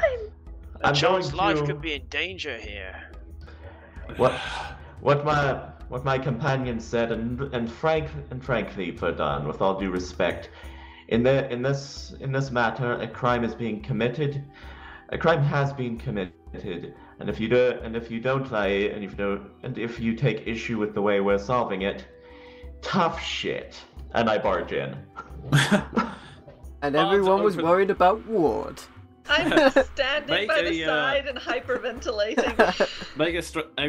First off, make a strength check, and as you do so, Ganimo has just been sort of sitting there, very quietly, then just sort of blurts out, "That's a fisherman's cottage." I look back and say, "Pardon." There's a fisherman who lives there, although he's mostly a drunk these days. He hasn't really caught a lot of fish. What was his name? He stresses over, and at this point, Vernon sighs and goes, "Luto's the name you're thinking of." Right, you could have told us that sooner. Could you perhaps enlighten us as to anything else that might be potentially relevant about this man? Gallum sighs and goes, I know he goes and fishes on the lake north of here. Lake Zarovich. Interesting. It looks like it's upturned furniture. Yep. The lake is called Zarovich? Yep. Seth, you were saying something? There's Hate this upturned place. furniture inside. There could have been a scuffle or something. Or it's just very unkempt. She's like, I don't know what he gets up to. All I know is that he goes out fishing early in the morning, so... I never heard of Right. him abducted children, though. There is one thing we can maybe do. I prepared one of the locate object spells again today in the morning. So if we can go back and maybe ask her parent if she was wearing something very specific, then he can describe it to me, and then I can try and like see if it's within 2 miles of here. Jean is going to back away from the door for now and just sort of nod respect at Keldrin and say, "My companion has the right idea. Before we make any further enemies of our esteemed comrades, I give Verdon a glare, and I suppose expending all non-forceful measures would be a wise idea." And again, looking at Keldrin, I just say, sort of under my breath, "Good work." Thanks. I'll just go back and ask Ben. Be right back. And Keldrin hustles back to the Vistani camp and finds the dad, if I can. Okay, Finds her family. You find Lavash, who is was still whipping the poor odd guy. Lynn looks at you and goes, Sir, sorry. Could I ask you a question so we can find? I'm sorry. Could you? Oh. "What?" Was I would like to. Oh, so much blood. I would like to ask if your daughter was wearing something specific, and if you could describe like something special, if you could describe that to me, and then I can see if I can find that and maybe help. He sighs. She was wearing a kind of... She was wearing a bandana, like the style, like what we Vistani wear. And he tries scrolling through his memory. Anything like that's gonna stand out. That's gonna be that not everybody's gonna have. He sighs. No. Now that I think about it, she wears like a she was wearing a dress that was made of... It's the same fabric she has. She wanted to look like one of those noble ladies, but best we could do given the circumstances. Oh, okay. Do you still have the fabric around so I know what I'm looking for? Because if I just look for a dress, I'm gonna get a lot. He sighs and he motions to one of the Vistani and goes, "Take off your bandana and give it to her." The Vistani looks at him strangely, but unfolds it and hands it to her. So it's a dress made of this material. Yes, it was all I could find. Okay. I'll attempt to locate object on a dress made out of the material that I'm holding in my hand. Okay. Also, I will also mention, at this point, Ward, you have had your conversation with the draft horses. Unfortunately, it yielded nothing. Most were asleep. One or two of them were like, what's a girl?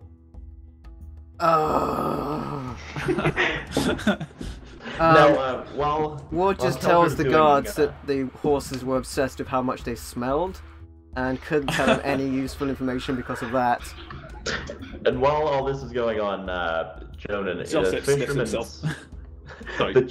the fisherman is named Ludo, yes? Bluto. Bluto, okay. Do like we know Bluto, but with a B. Okay. Okay, so remind me, do you have to make a roll for locate object, or is it just instantaneous? Describe or name an object that is familiar to you. You sense the direction to the object's location as long as that is within 1,000 feet of you. If the object is in motion, you know the direction of its movement. Blah, blah, blah. Can locate an object known to you. If there's any thickness of lead, it's blocking me, then I don't get it, and it's going to last up to 10 minutes. Okay. You focus on the bandana, trying to get a clear image in your mind. Initially, you do get a lot of fake pings around you, because there are a lot of people want the same material. But I'll try to narrow it down to the dress. But as you still focus more, there's much further afield, there's like one ping from around the town, and then another ping much further north, and slowly moving, but still heading northward. I think I got it. Come on. Okay. I only have this up for 10 minutes. Oh, I am following immediately, and wait, actually, wait, let's buy horses. Yeah, and actually, I turn to the dad. Please, can we get horses? Let's get to her really quickly. I only have 10 minutes of the spell up.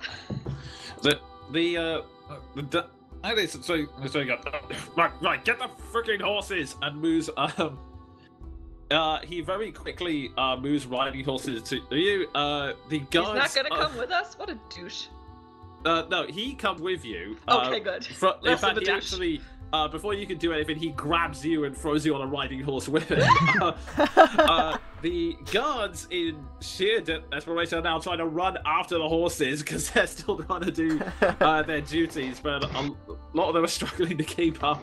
Oh, this is so intense. And Jean definitely just, when the go-ahead is given, he just hurls himself onto this horse here. This is Andre now. Okay. And with that, you guys, I am going to bring you on to the next map because it only exists on the map for whatever reason. You all head north, run through the town, and come to the very edge of what appears to be a very large lake. Holy shit! It's happening. Oh my god! Oh no! Were we told there was a wizard by the lake? Is that a thing? You heard something about that, but okay. Ward gets increasingly anxious the closer we get to the lake. Then. Okay. You don't see. Hang on, let me just adjust something. You don't see any signs of a. You don't see any signs of the wizard. Thankfully, there's like a couple of lightning strikes in the distance, but nothing too bad.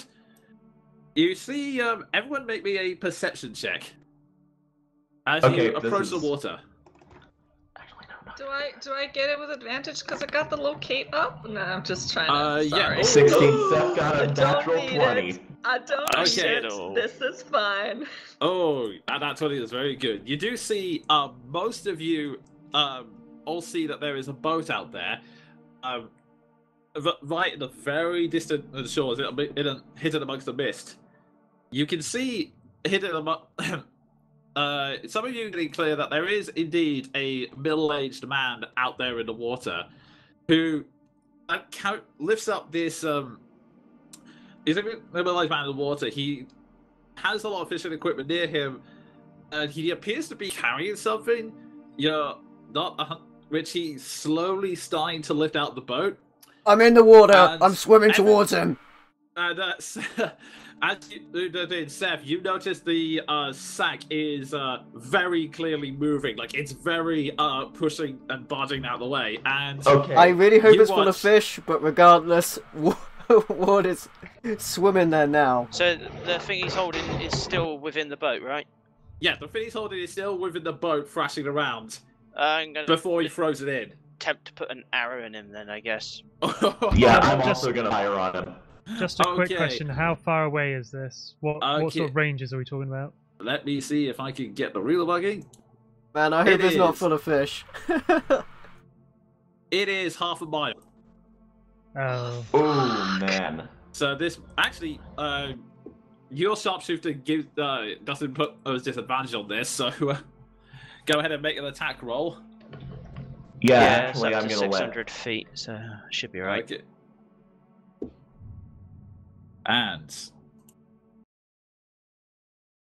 how many feet are in a mile? Is somebody yelling like "get back here" or something? hang on. No, that's not the thing I wanted. That'll do. And yeah, with that, it's a very easy hit. He's about to get this second thrown over. You manage to hit him square in the arm. He instantly drops the sack. The boat starts to rock. He goes, "Ah! Ah!" And Ward, you instantly leap in and make me an athletics check. I'm okay. While he's doing that, are there other boats around me, like something I could jump into? I wanted to say other one boats, or but two Ward wouldn't have done on it. the edge. Oh boy. Okay. Ward, I'm doing that. You are trying desperately. You're struggling through the current, but it's very cold and very it's much colder than you expected. It actually does start to freeze up your moves a bit. You're currently around here. Hold my action for the meantime because I need to check if I get swimming forms yet. Can I also Yeah. jump into the boat? Probably one with Sean. in it? Okay. In that case, both of you, I'll say make me a strength check with advantage because I assume you're both assisting in rowing. Yeah. I'm good. Yeah. I'm good. Kelvin goes crocodile. Okay. That's so cool. Yes. You leap into the water and start swimming like crazy. And 19. okay, So it's the- with you advantage, two, is it? You two, with advantage. I was giving it with advantage because I'm assuming you're assisting. Oh him. yeah. Oh, so it's just one. Okay, that's fine. Yeah, you've both got one or each, and you're just like paddling at full strength, and you actually manage to very closely, if I can get onto the right layer, you're starting to move out to about here in the lake, and you can slowly see him. His arm is now profusely bleeding. He's what? Why did you do that? And he then picks up the sack again, which is still furiously shaking. Can I try and cast Hold Person on him? I'm assuming I'm close enough. Yep, go ahead. He gets a wisdom save. Okay, and if I can bring up his... Actually, I think it's just a straight D20 for him, so let's do that.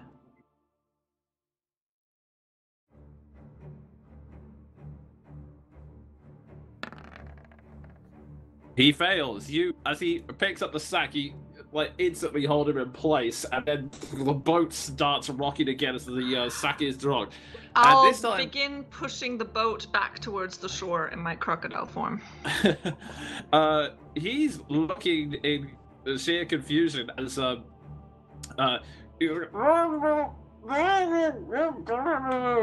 the boat is slowly starting to shift back, and it's now this really weird scene where Jean is slowly rowing back. His fishing boat is being pushed along by a crocodile, and Jean, Maldaf is now intensely focusing, holding him in place. It's a very weird procession, and you're passing, you're slowly seeing. But I need you to make another strength saving, maybe a strength saving throw this time. Us? Who exactly? For the strength saving throw. Who's making it? Myself? Yeah. Okay. Ward.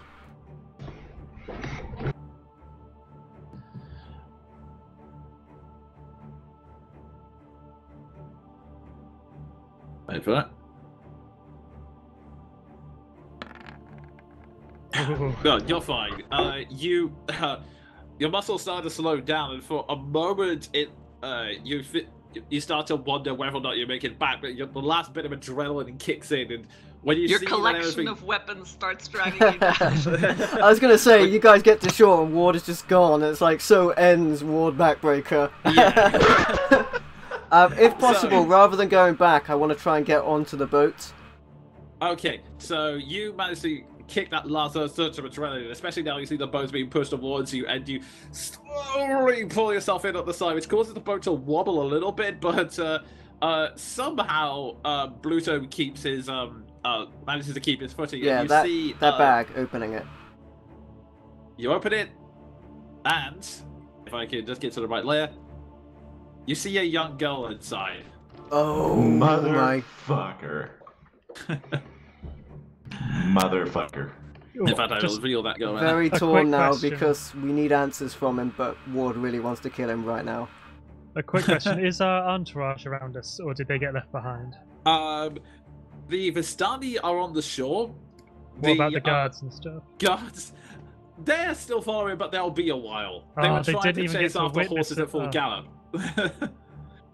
I will say We're that by the way time out of Villaki right now. They could have fucking stayed home. Mhm. by the Pissed at these time guards. by the time you slowly get back to shore, you begin to push the boat in, and the guards only the more fitter of the guards, I'll say, which is I'll say Gallima, Werner, and Philip only just managed to make it in time. Like they're still sweating, refusing. Like, As Ferdinand comes up on our boat, Jean having none of anybody's shit right now, just says, rowing past him, "No crime in progress, Ferdinand. And I row on toward the shore. You guys all managed to reach the shore, and a rather groggy young girl opens up, and is now just nursing his arm and just looking very depressed.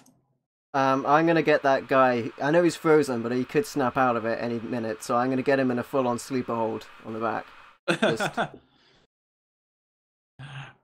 You do so. This is Yeah, obviously the I'm- girl we're looking for, right? It's not just another random girl. Regardless, this guy. Yeah, well, Ward has hold of him. I'm just gonna get right up in his face and say, "Explain now." At this point, I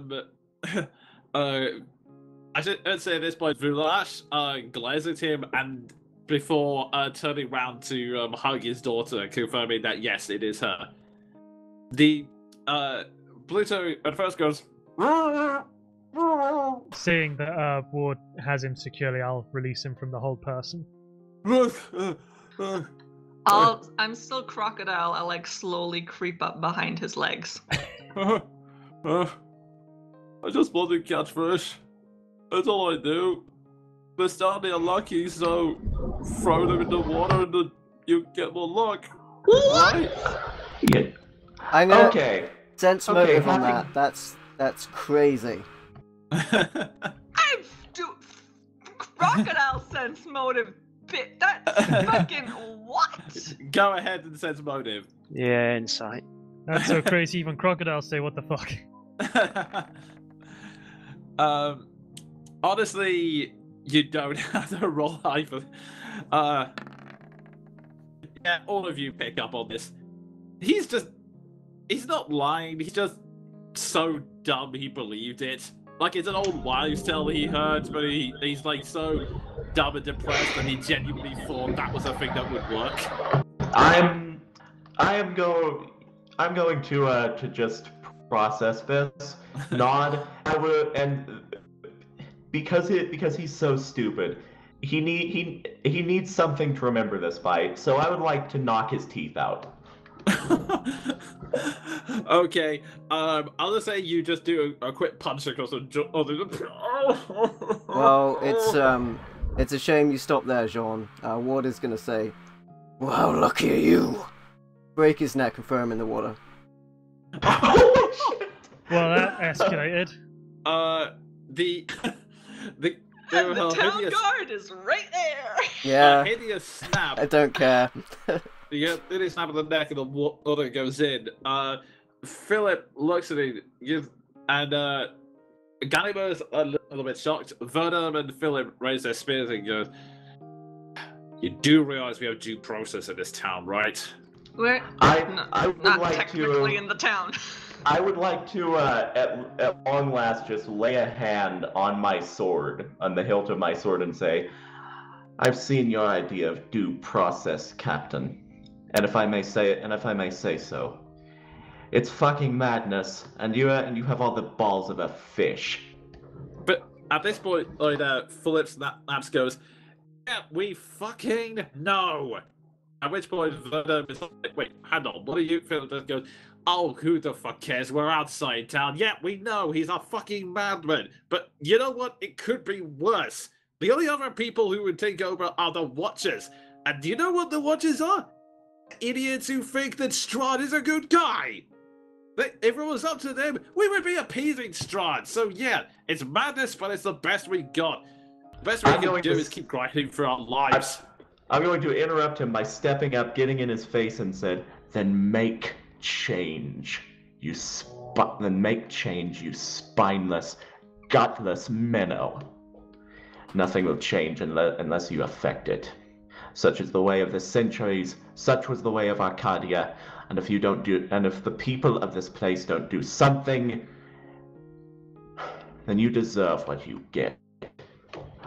I would like to nod to the reunited father and just huff my way back to the camp. Crocodile, like the most confused, scared crocodile anyone has ever seen, just like looking from one person to the other, and then just poof, and a dripping wet Keldrin is sitting on the sand. just sort of out of character. I mean, Ward has just murdered someone who is essentially clinically retarded. Yeah. I mean, I'm pretty sure we're going to suffer some consequences for this. He was about to kill a little girl. I wasn't going to let it stand. I don't think he had the capacity to know what the hell he was doing anyway, so... I mean, Ward didn't take any information onto himself. As soon as he found out he was guilty, dead. Jean is so fucking sick of the insanity in Barovia. Has it become evident yet? Oh, jeez. And with that, I will move you back to the Vistani camp, which is a very tense walk back, especially with the guards following you in tow. I would like to have drop a little bit back and to have chat with Galena. Galena, is that Galena, my guard's yes. name? Yes. Yeah. I was like, I didn't know he'd do that. I'm sorry. No, it's not really fine, but I mean, I didn't think you would do that at least. He was trying to drown a little girl. I know. I didn't think you could do that either. Just Why? Do you guys not care what happens to the Vistani? Why were there only Vistani looking for the girl? we didn't know about it. Just I don't know. The Vistani they're strange people and they work with Strahd, so I don't know. Well, maybe they wouldn't have to work with Strahd if you let them into the town. Besides, maybe. And as he, at this point,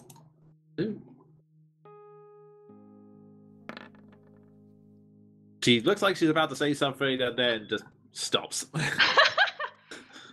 Influence failure. Did you? I was gonna try. Did you wanna say something? She is Isaac. All right, pardon me a question, but are you a Gnomi? I've read about them in books, but What? is that what they called Gnomi little people? I've only read it in books. I'm not sure how to pronounce the word. Oh, gnomes. No, I'm a dwarf. Gnomes are and I gesture to how small they usually are. Her eyes widen and goes, but I thought all dwarves had beards. Well, I'm a girl. That makes so much sense. Also, teenage boys don't get beards for a while. Yeah, but I thought dwarves that. Wait a minute, are you gonna get a beard? I don't know. I'm quite partial to the Terry Pratchett version where dwarfettes do get beards, but I'm not sure how fantasy dwarves work. I don't think that's not really how it works. Ward It starts doesn't to really feel. matter because she isn't at an age where she'd get beard regardless of gender. Yeah. I'm In fact, I'll give you this for free without an inside check. You get the impression that the Barovians haven't actually seen dwarves; they've only ever read about them, so she has no idea what's true and what's not. Okay, then I'm just gonna be well, just like humans, they get a beard eventually. But I'm pretty young for a dwarf still, so even if I was a guy, I wouldn't have one yet. Right. Huh. I guess there's more to the books then on. I'd like to say that Jean is probably following along on his horse fairly nearby, looking like generally he's a composed, put-together, suave person, but like the events of literally everything have taken their toll. He can't even blame Ward for what he did. And all he can think to say to both Keldrin and Galena is a very is sort of a sulking but sincere. Someone help me. What's the French word for sorry? Pardon. Yeah. He says that and just carries on his way. Okay. And so with that, after that tense ride going around the night, you all return back to the Vistani camp. The Levinas is very grateful. He goes, "Oh, thank you, all of you. I don't know what I would have done without."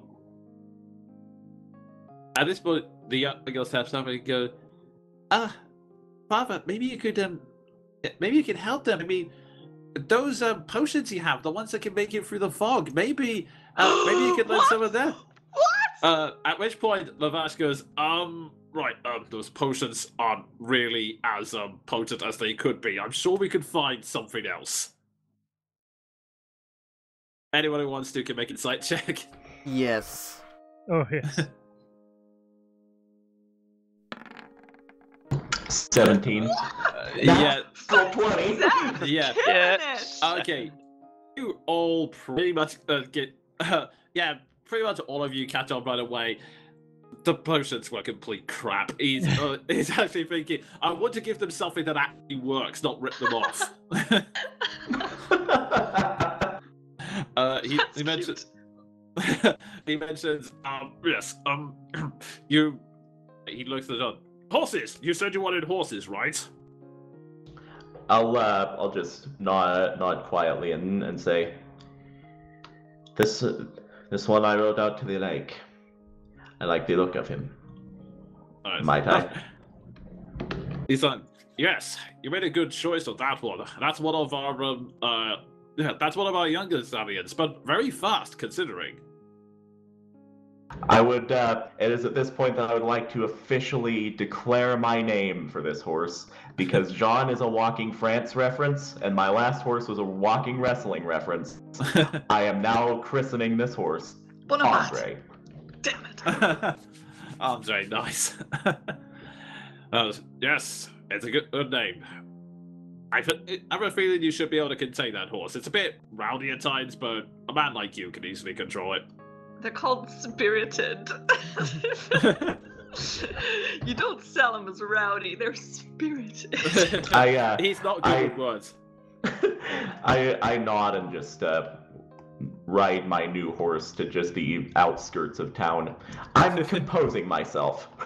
Fair enough. And before you do that, he goes, "Oh yeah, and you wanted more information, right? Maybe Aragel can help you." At which point he goes, "Brother, please. It's fine. We can talk about this later." Aragel. I may have known some people who work with. At which point Levas goes, "Oh, for it's like you've been working with Strahd more than anyone. Surely you must have seen something." Which one he goes? I just looked to Galena and I'm like, maybe not. At this point, he's still back in the. Aragorn goes like, "Brother, you can't just talk about that information in front of that town's guards. We do that for survival, and even then, it's just information exchanges." To which Lewis goes, "Information? Is that why you go away for days?" Yes, information. Look, do we really have to discuss this now? I am so grateful that Arabelle is with you again, but we don't need to discuss this any further. He turns around to you all and goes, "Look, I will help you as much as I can. Whatever questions you have, I'll answer them, but as much as I can without putting our people in danger. And I'm just finding them. So, yeah. We will And you- talk about your relationship with Strahd, but not now. He saw this. Also, All right, then. maybe if you don't want to talk outside with the town guards, we could just like go further away until they're not having to guard us anymore. I'm sure You they saw- want to get rid of us by now. Philip says something and goes, we do, but I'll be back to have a talk with you as well. We'd rather not have any too much danger to the town. I really got outside the look. There's really been a misunderstanding here. In order for our safety, we trade information. That is all. I report on any activity that goes on outside, which isn't much, considering that you all lock us outside. Or you might tell Strahd, I don't know, perhaps a group of adventurers are travelling from one place to another, and that's how he finds us. He smiles with the greatest of respect. I admire your abilities, but, from first impressions go, subtlety and stealth aren't exactly your specialties. You stand out wherever you go, especially if you have your escort. What if you could deliver some false information? He sighed. Well then, I'll see what I can do. Which information want me to spread? Ward's kind of taken aback by this, because he doesn't know whether he wants to tell the guy this, because he could just do the opposite. So... As long as we don't tell him where we're actually going, we can just pick a place. Well, and this would be like, "We're something for going the there." group to discuss. I would potentially say to give him the information that Irina is still at the town we're at, regardless of the fact she's been moved. Then he wouldn't know where she is. But we wouldn't want to... If we can't trust this guy, we wouldn't want to tell him that. At all. Because then he would deliver the opposite information, that she's been moved. That would be something we need to talk about first. Well, we don't have privacy right now in any shape or form, so... We can't speak about that here. Alrighty, so how do you want to leave it at the moment? He's staring at you, you're all like really waiting for whatever news you want to pass on. We'll let you know. Very well. I bid you adieu. Didn't John want to know something? Currently, he's preoccupied, just sort of regaining his usual armor toward the world. Because let's be honest, he just witnessed a kidnapping in process, a murder, and then openly called for revolution. Oops. But, tell me, do you have any information on a bloody crow? He raises his eyes. I can't say much about that. We've had one or few encounters in the past with him.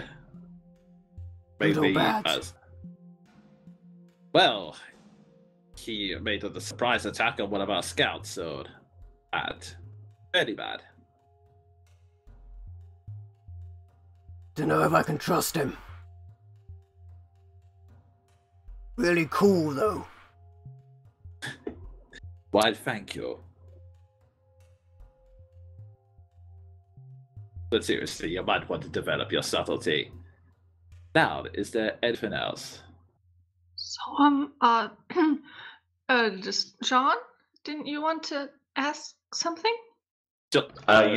You notice that he's John Vaughn. He's at the outskirts of town now. What did he... Something about a assassin? He's not. No, I will have my people look into it. It's possible that he's made contact with one of the bandits. Okay, I guess we'll come back to you for that. And the other thing. Yeah, we'll talk it through with each other and then come back to this. He smiled. All right then. I look forward to hearing from you. Until then, farewell. And thank you for saving Arabelle. Maybe the guard could make sure that no idiots think that drowning Vistani is good luck. I'm sorry. We'll look into trying to improve security or something. Ugh. Come on, they clearly don't. They clearly don't find us welcome.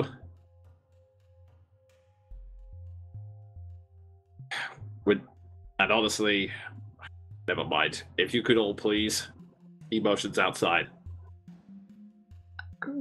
I mean, still want to purchase something, maybe. Sean will be back to discuss stuff, but right now, off in the distance, you see him on majestic form of Andre, just sort of watching majestic form of Andre. the giant. Just watching off into the distance in thought. Okay. Very quickly, I'll make absolutely sure. Oh, you see, he pushes aside the anti-fog potions he had.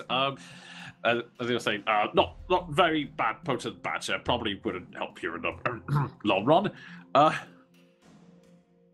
And let's see. There's like a list of what he offers. Let's see. I'm pretty sure I can't afford any of it, but He also says, we do have some small bits of treasure I could offer you as well. He then pulls out, let me see what is the list here. What to do? This is what you get when you have indexes. John has departed, correct? He's on the outskirts of town, of the camp, yes. Ward will just go outside the tent. Yeah, he offers, let's see, he looks around saying, I have a couple of hubcaps you can, some of the hubcaps on the wheels you can sell for a bit of gold if you wish. Let's see, what else we got? He numbers around. Oh, I really knew we should have started making potions properly again. Shoot, that appears to be all we have at the moment. A couple of those cloths in case you need to purchase. Honestly, I wasn't expecting any customers today. That's okay. Then maybe we could get like a cart and a horse, because like walking in the rain is a lot all the time. He scratches his head and sighs. The carts are kind of our house. We can't really give all of them away. I can give you a draft horse though. Question. Do we think we could get a cart in town? Or do we just... Actually, I don't want to go back into that town, but generally. Generally, you could probably get a cart from that town or any of the other towns, like in Barovia. It's not... you found in the stockyard, you noticed like a couple of empty carts, which probably could be used, but... But Vistani are basically the only ones that have horses for sale. Yes. Gotcha. So, do we not care? Do we keep slogging through the mud, party? I think did they give us these horses, or are we giving them back? They gave you Andre. They haven't given you anything else yet. We want horses then. Yes. At least horses. Then we can get a draft horse from here. Yes. And he's willing to offer you a draft horse as well. And go back into town and buy a cart? Like something with a roof. Yes. So we don't get soaked constantly. Yeah. Well, the rain has got on now, but yeah. But it rains so much here. Honestly, I'll say you observe it for now. It's mostly just been misty the past few days. It's only been the past 2 days, suspiciously around the Festival of the Blazing Sun, that it's been raining a lot. Now it's just misty. Yeah, still.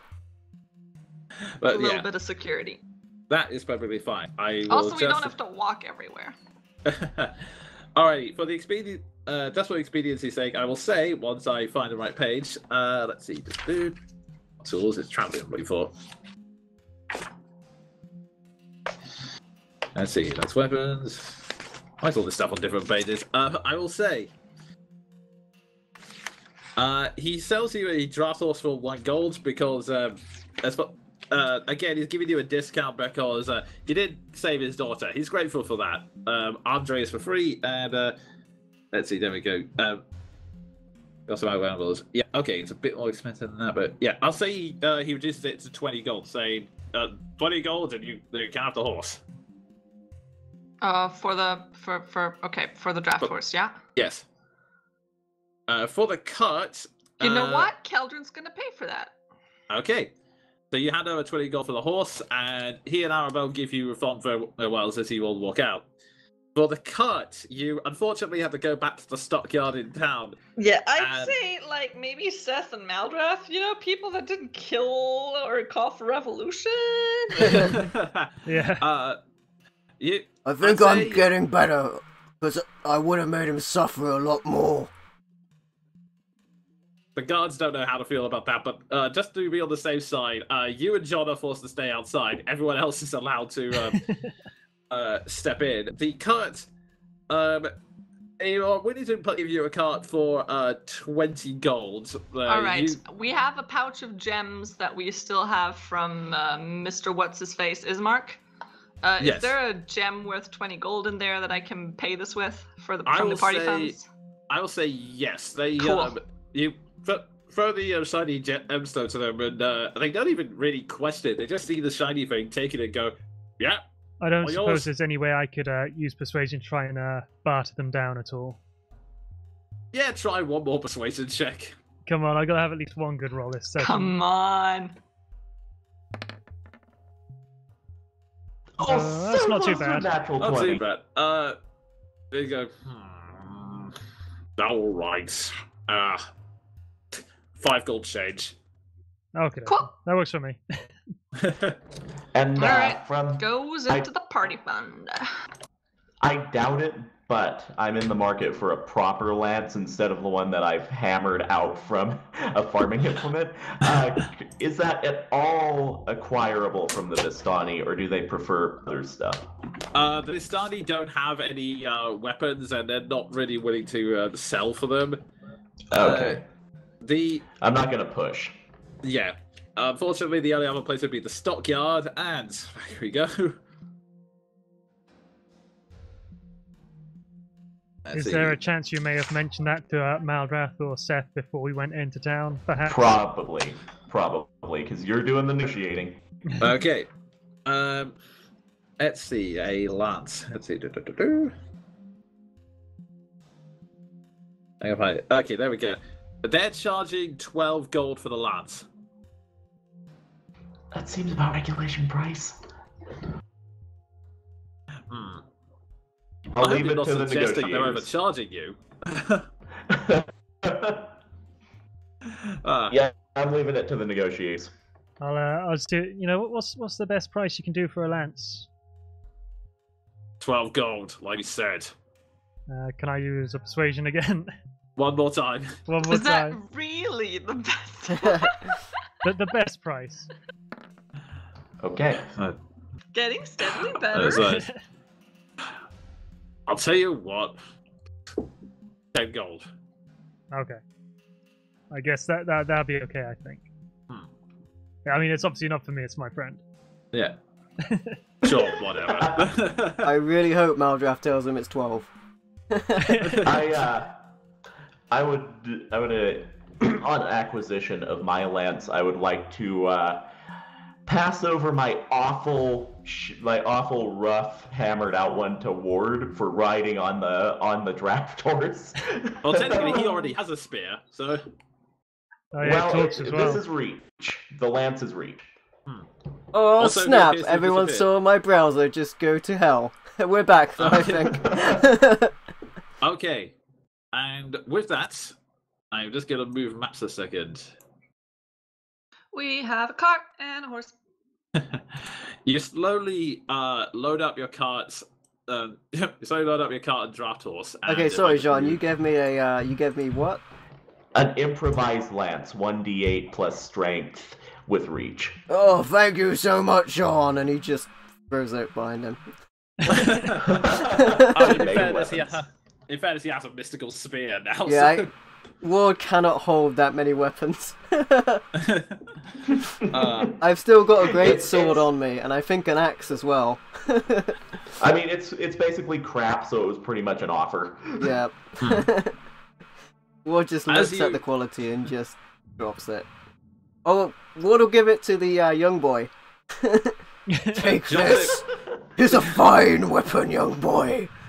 To remember us by. Joseph stares at it with. It's like a some giant confusion. steak. Use it on a vampire. He again stares at you with confusion, and as you all And stepping remember- out, Vampires could be anyone. I like how at you this say, point, take this to remember us by after just like the devastation we've caused. At this point, Philip said, "Answer the work is, I will not report this to Burgomaster, since I will concede it was in the efforts of preventing crime. But please don't come back for a while." You'll miss me. All I say is as we saddle up and ride out, not even looking at him or Verdon, all I say is, stand for something in the future. And off I go. And with that, the cart slowly trundles away across the mist, over the bridge of the nearby river, back towards the crossroads. Look at the map, you're fairly sure you know the way to Argus Vostalt. And as it turns out, it's not going to take very long, about maybe probably less than an hour, given the fact that you're traveling on a cart. But Damn, I think that sort of close. it's really not that far. In fact, the road's only like a couple of miles. It's not all that big. As you depart, however, as you slowly cross over the bridge and hit to the crossroads, you suddenly hear a raven call by you. Caw! Caw! Caw! Fuck. And you also notice there's a very strange sack on the branch next to the raven. Yes, give us all of Strahd's secrets. The raven flat. I'm still. As you pull the cart to the stop, the raven knocks the sack towards you, then leaps down, and unfortunately, I still don't have a token for him yet. But he shifts into a hybrid form of the were-raven. So he's like kind of like a bipedal. He's kind of in a He's a Kenku. yeah, he's in a hybrid form. He's like standing on two legs, and his beak shrinks in, and he starts talking to you. And he goes, "Hey guys, how's it been going? We haven't seen each other since the windmill." What was his name? Damien? Oh. Pietro. Hi, Pietro. Hello. Yeah, sorry about that. Couldn't really give it to you with those guards. We had already caught wind of their investigation and handed over a book of Strahd's secrets. That might be a bit weird. It would have asked too many questions on our end, too. Oh, and he snaps his fingers. Oh, yeah, Wood, I had a look into your the matter of Aggresso, I believe. Well, it took a while. I mean, in fairness, you shouldn't have really asked that shopkeeper. He really doesn't know much, to be honest. I flew back to I flew all the way back to Barovia, and I tried to get information out of her. That didn't go anywhere. The townspeople wouldn't talk to me, so I ended up talking to some of the other ravens that were stationed there. The news is, well, it's not too bad, I guess. The good news is, I think she's still alive. There hasn't been any reports of dead bodies recently, but oh dear, where do I start? From what I can tell, at least I'm getting this information secondhand from my buddies, but they say that apparently there was a lot of domestic disturbances. Rowdy teenage girl, overprotective mother. She ran away, and last she saw well, let me put it this way. If a young girl is wandering the forest alone and she comes across a certain butler, she's probably in she's in Strahd's castle, most likely. I had feared that. Unfortunately, it happens to a lot of girls. But hey, if you head to that castle, you can save her, right? We will. We will kill Strahd. He smiles. Oh, well, I guess I better be off. Good luck with your journey, and don't forget to read the book. It's very important, and also please make sure Strahd doesn't see you reading the book. Okay, bye. And with that, he turns back into a raven and starts flying. Bye, Pedro. Maldroth just gives him a very sort of casual wave. He makes one last responsive "Gah!" before flying back. And now I you think have that the was an Tomo insult, Strahd. Maldrath. Huh? To you. I speak crow. Make an insight check. I'll say with advantage because it's one.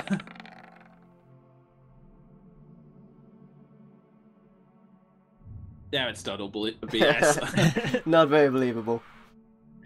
Like literally anything War says, I'm like, But yes, you now have the Tomo Strahd in your possession. Fuck Who wants to read it? Well, first I want to talk to Ward. Okay. So, I mean, I don't mean to pry or be rude but you've kind of been yelling about it a lot to, like, everyone. So, how did that happen? I'm sorry if this is a sore point or something, but, it was, people that are elves usually stay elves, I think, but I'm not sure. Yeah. It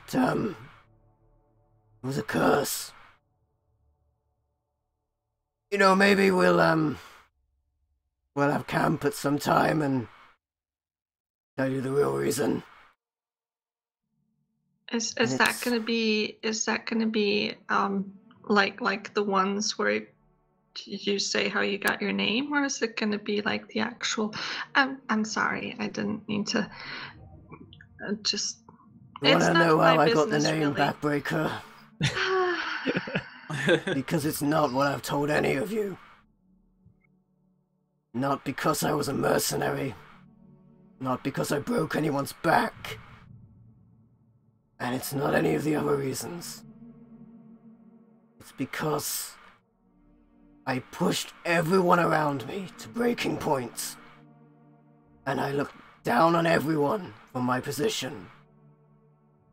And you know, the servants would just call me Ward, Bowwell, Backbreaker. Insight check. Go ahead. I'm just checking because I think I have a feat that gives me bonuses, but I can't find it right now, so I'm just gonna roll it like this. Okay.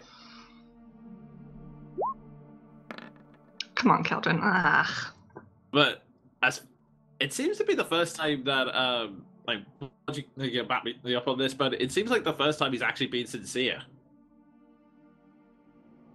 I mean, I had everything, and I was the worst for it. I would unscrew the railings on the stairs the servants would lean on, watch them fall. It'd make me laugh. I'd pour cold water in the carriages so they would freeze. Wouldn't look anyone anywhere. I like to play games, and I didn't care about anybody. But That's why I'm a backbreaker. It's not a fancy story, but that's the reason. I think I like the other stories better. I know. So do I. I'm sorry I pried. It's alright. I haven't spoken to anyone about what happened before this. Not even Crowley. And scene. Okay. Alrighty. I will push to talk first. I'll add that this whole time, since the thing at the lake, Jean has just sort of been lost in thought. Perhaps something to investigate in the future. Okay. Alrighty. So, just before we wrap up, is there anything else any other conversations anyone wants to have on the card? And does anyone want to read the tome or save it for later? The tome shall be your doom. Read the book. Oh, we're Okay. supposed to do it like where Strahd can't see, right? Is there any way to? No, basically, he's just Should we saying take don't it back open to in the front church? Can he not see in there? Yeah, I don't think You are pretty much. I'll give this to you for it. You're pretty much safe. What he basically means is don't let Strahd know you have it. So basically, don't just say to Strahd, "Oh, hey, by the way, I have this book," or anything like I got your diary. that. What if he opens up our inventory and sees it? Okay. Well, I'm going to, as you open up the book very carefully, I'm going to show the players, show to everyone. And here's a question: do you want to read it in your voice, or you want me to read it in Strahd's voice? Let's have it in Strahd's voice. Of course. Okay. Drink Or before just the. read it in yours if that. I don't know if the voice hurts No, you. no. It's fine. It's fine. I'm just joking. Okay, so I could do it in my Spanish accent, but that would not be I'll accurate. read it. Okay, so I just need to find the right music. I have so many tracks here; it's insane. It works best theatrically like this. Okay. So you open up the tome. It's really dusty and thick. There's a lot of fray on the pages, but especially the opening chapters. There are there is quite a lot in them, and if I could just find out one bit of music.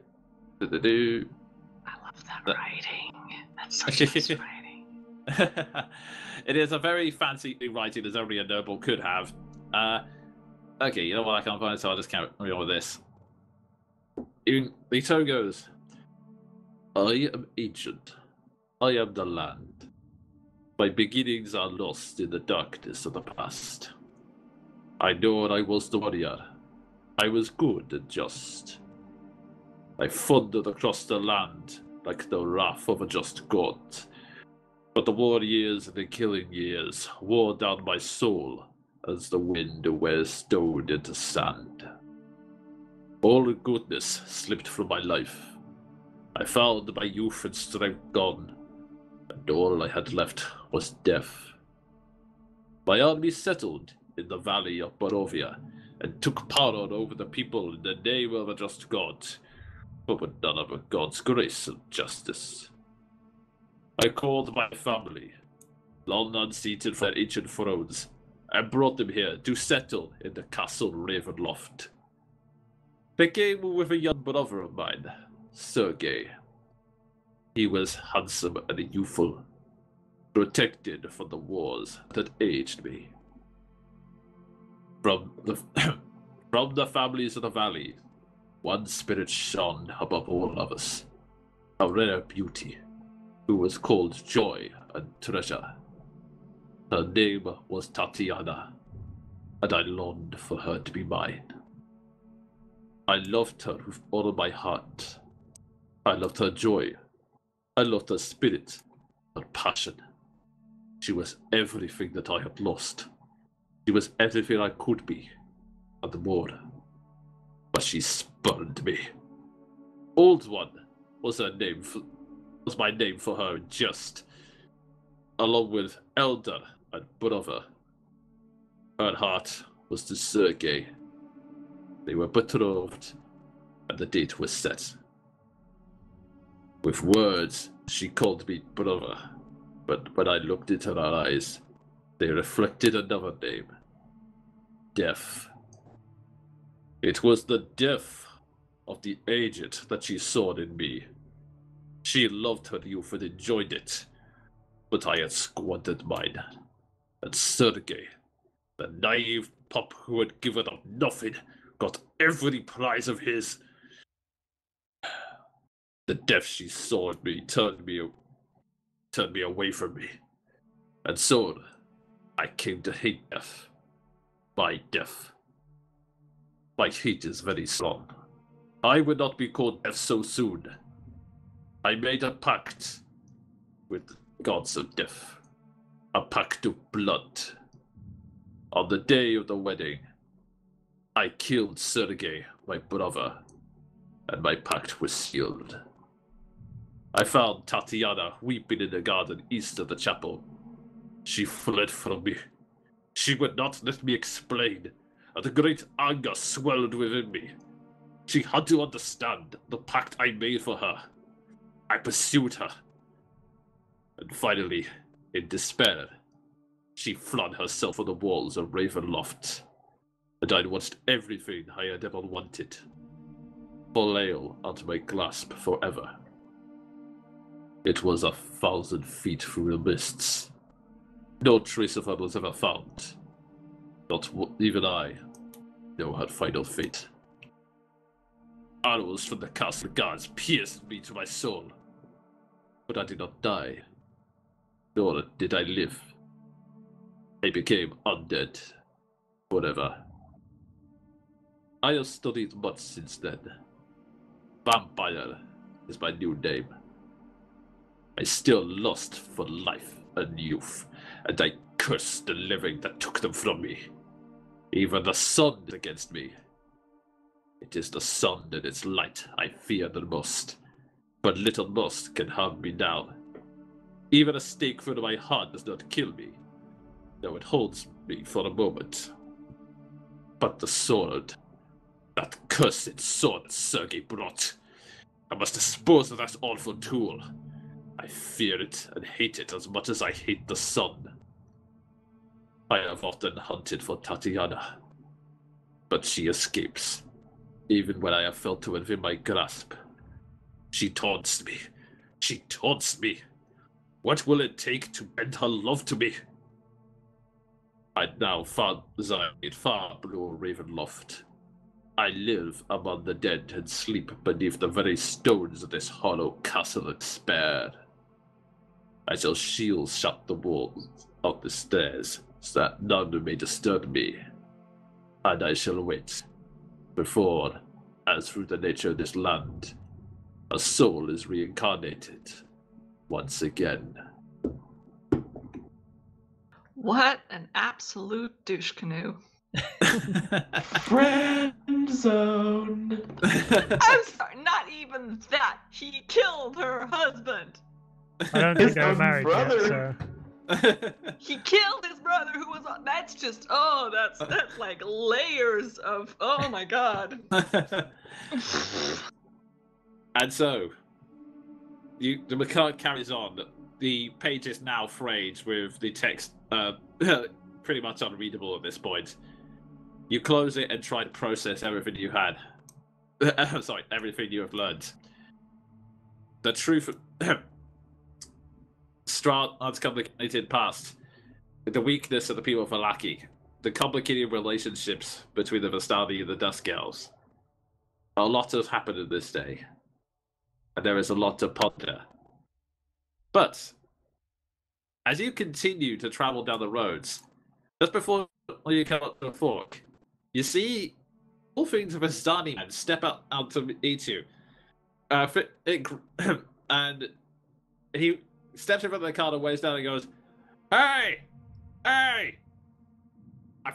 Do you guys need any help? And with that's where we end tonight's session. Well, okay. Yeah. Thank you to the awesome Jonin Monkey and our cast of wonderful players, and with all of those revelations and those layers of fear that we have found our way through. I've been MVL. Thank you all for watching, and thank you for subscribing or following wherever you're watching this. We've been enjoying The Curse of Strahd, and we will see you next time. And thank you to everyone watching on Mixer. I'll be back probably on Monday for some more Pathfinder because that game is amazing.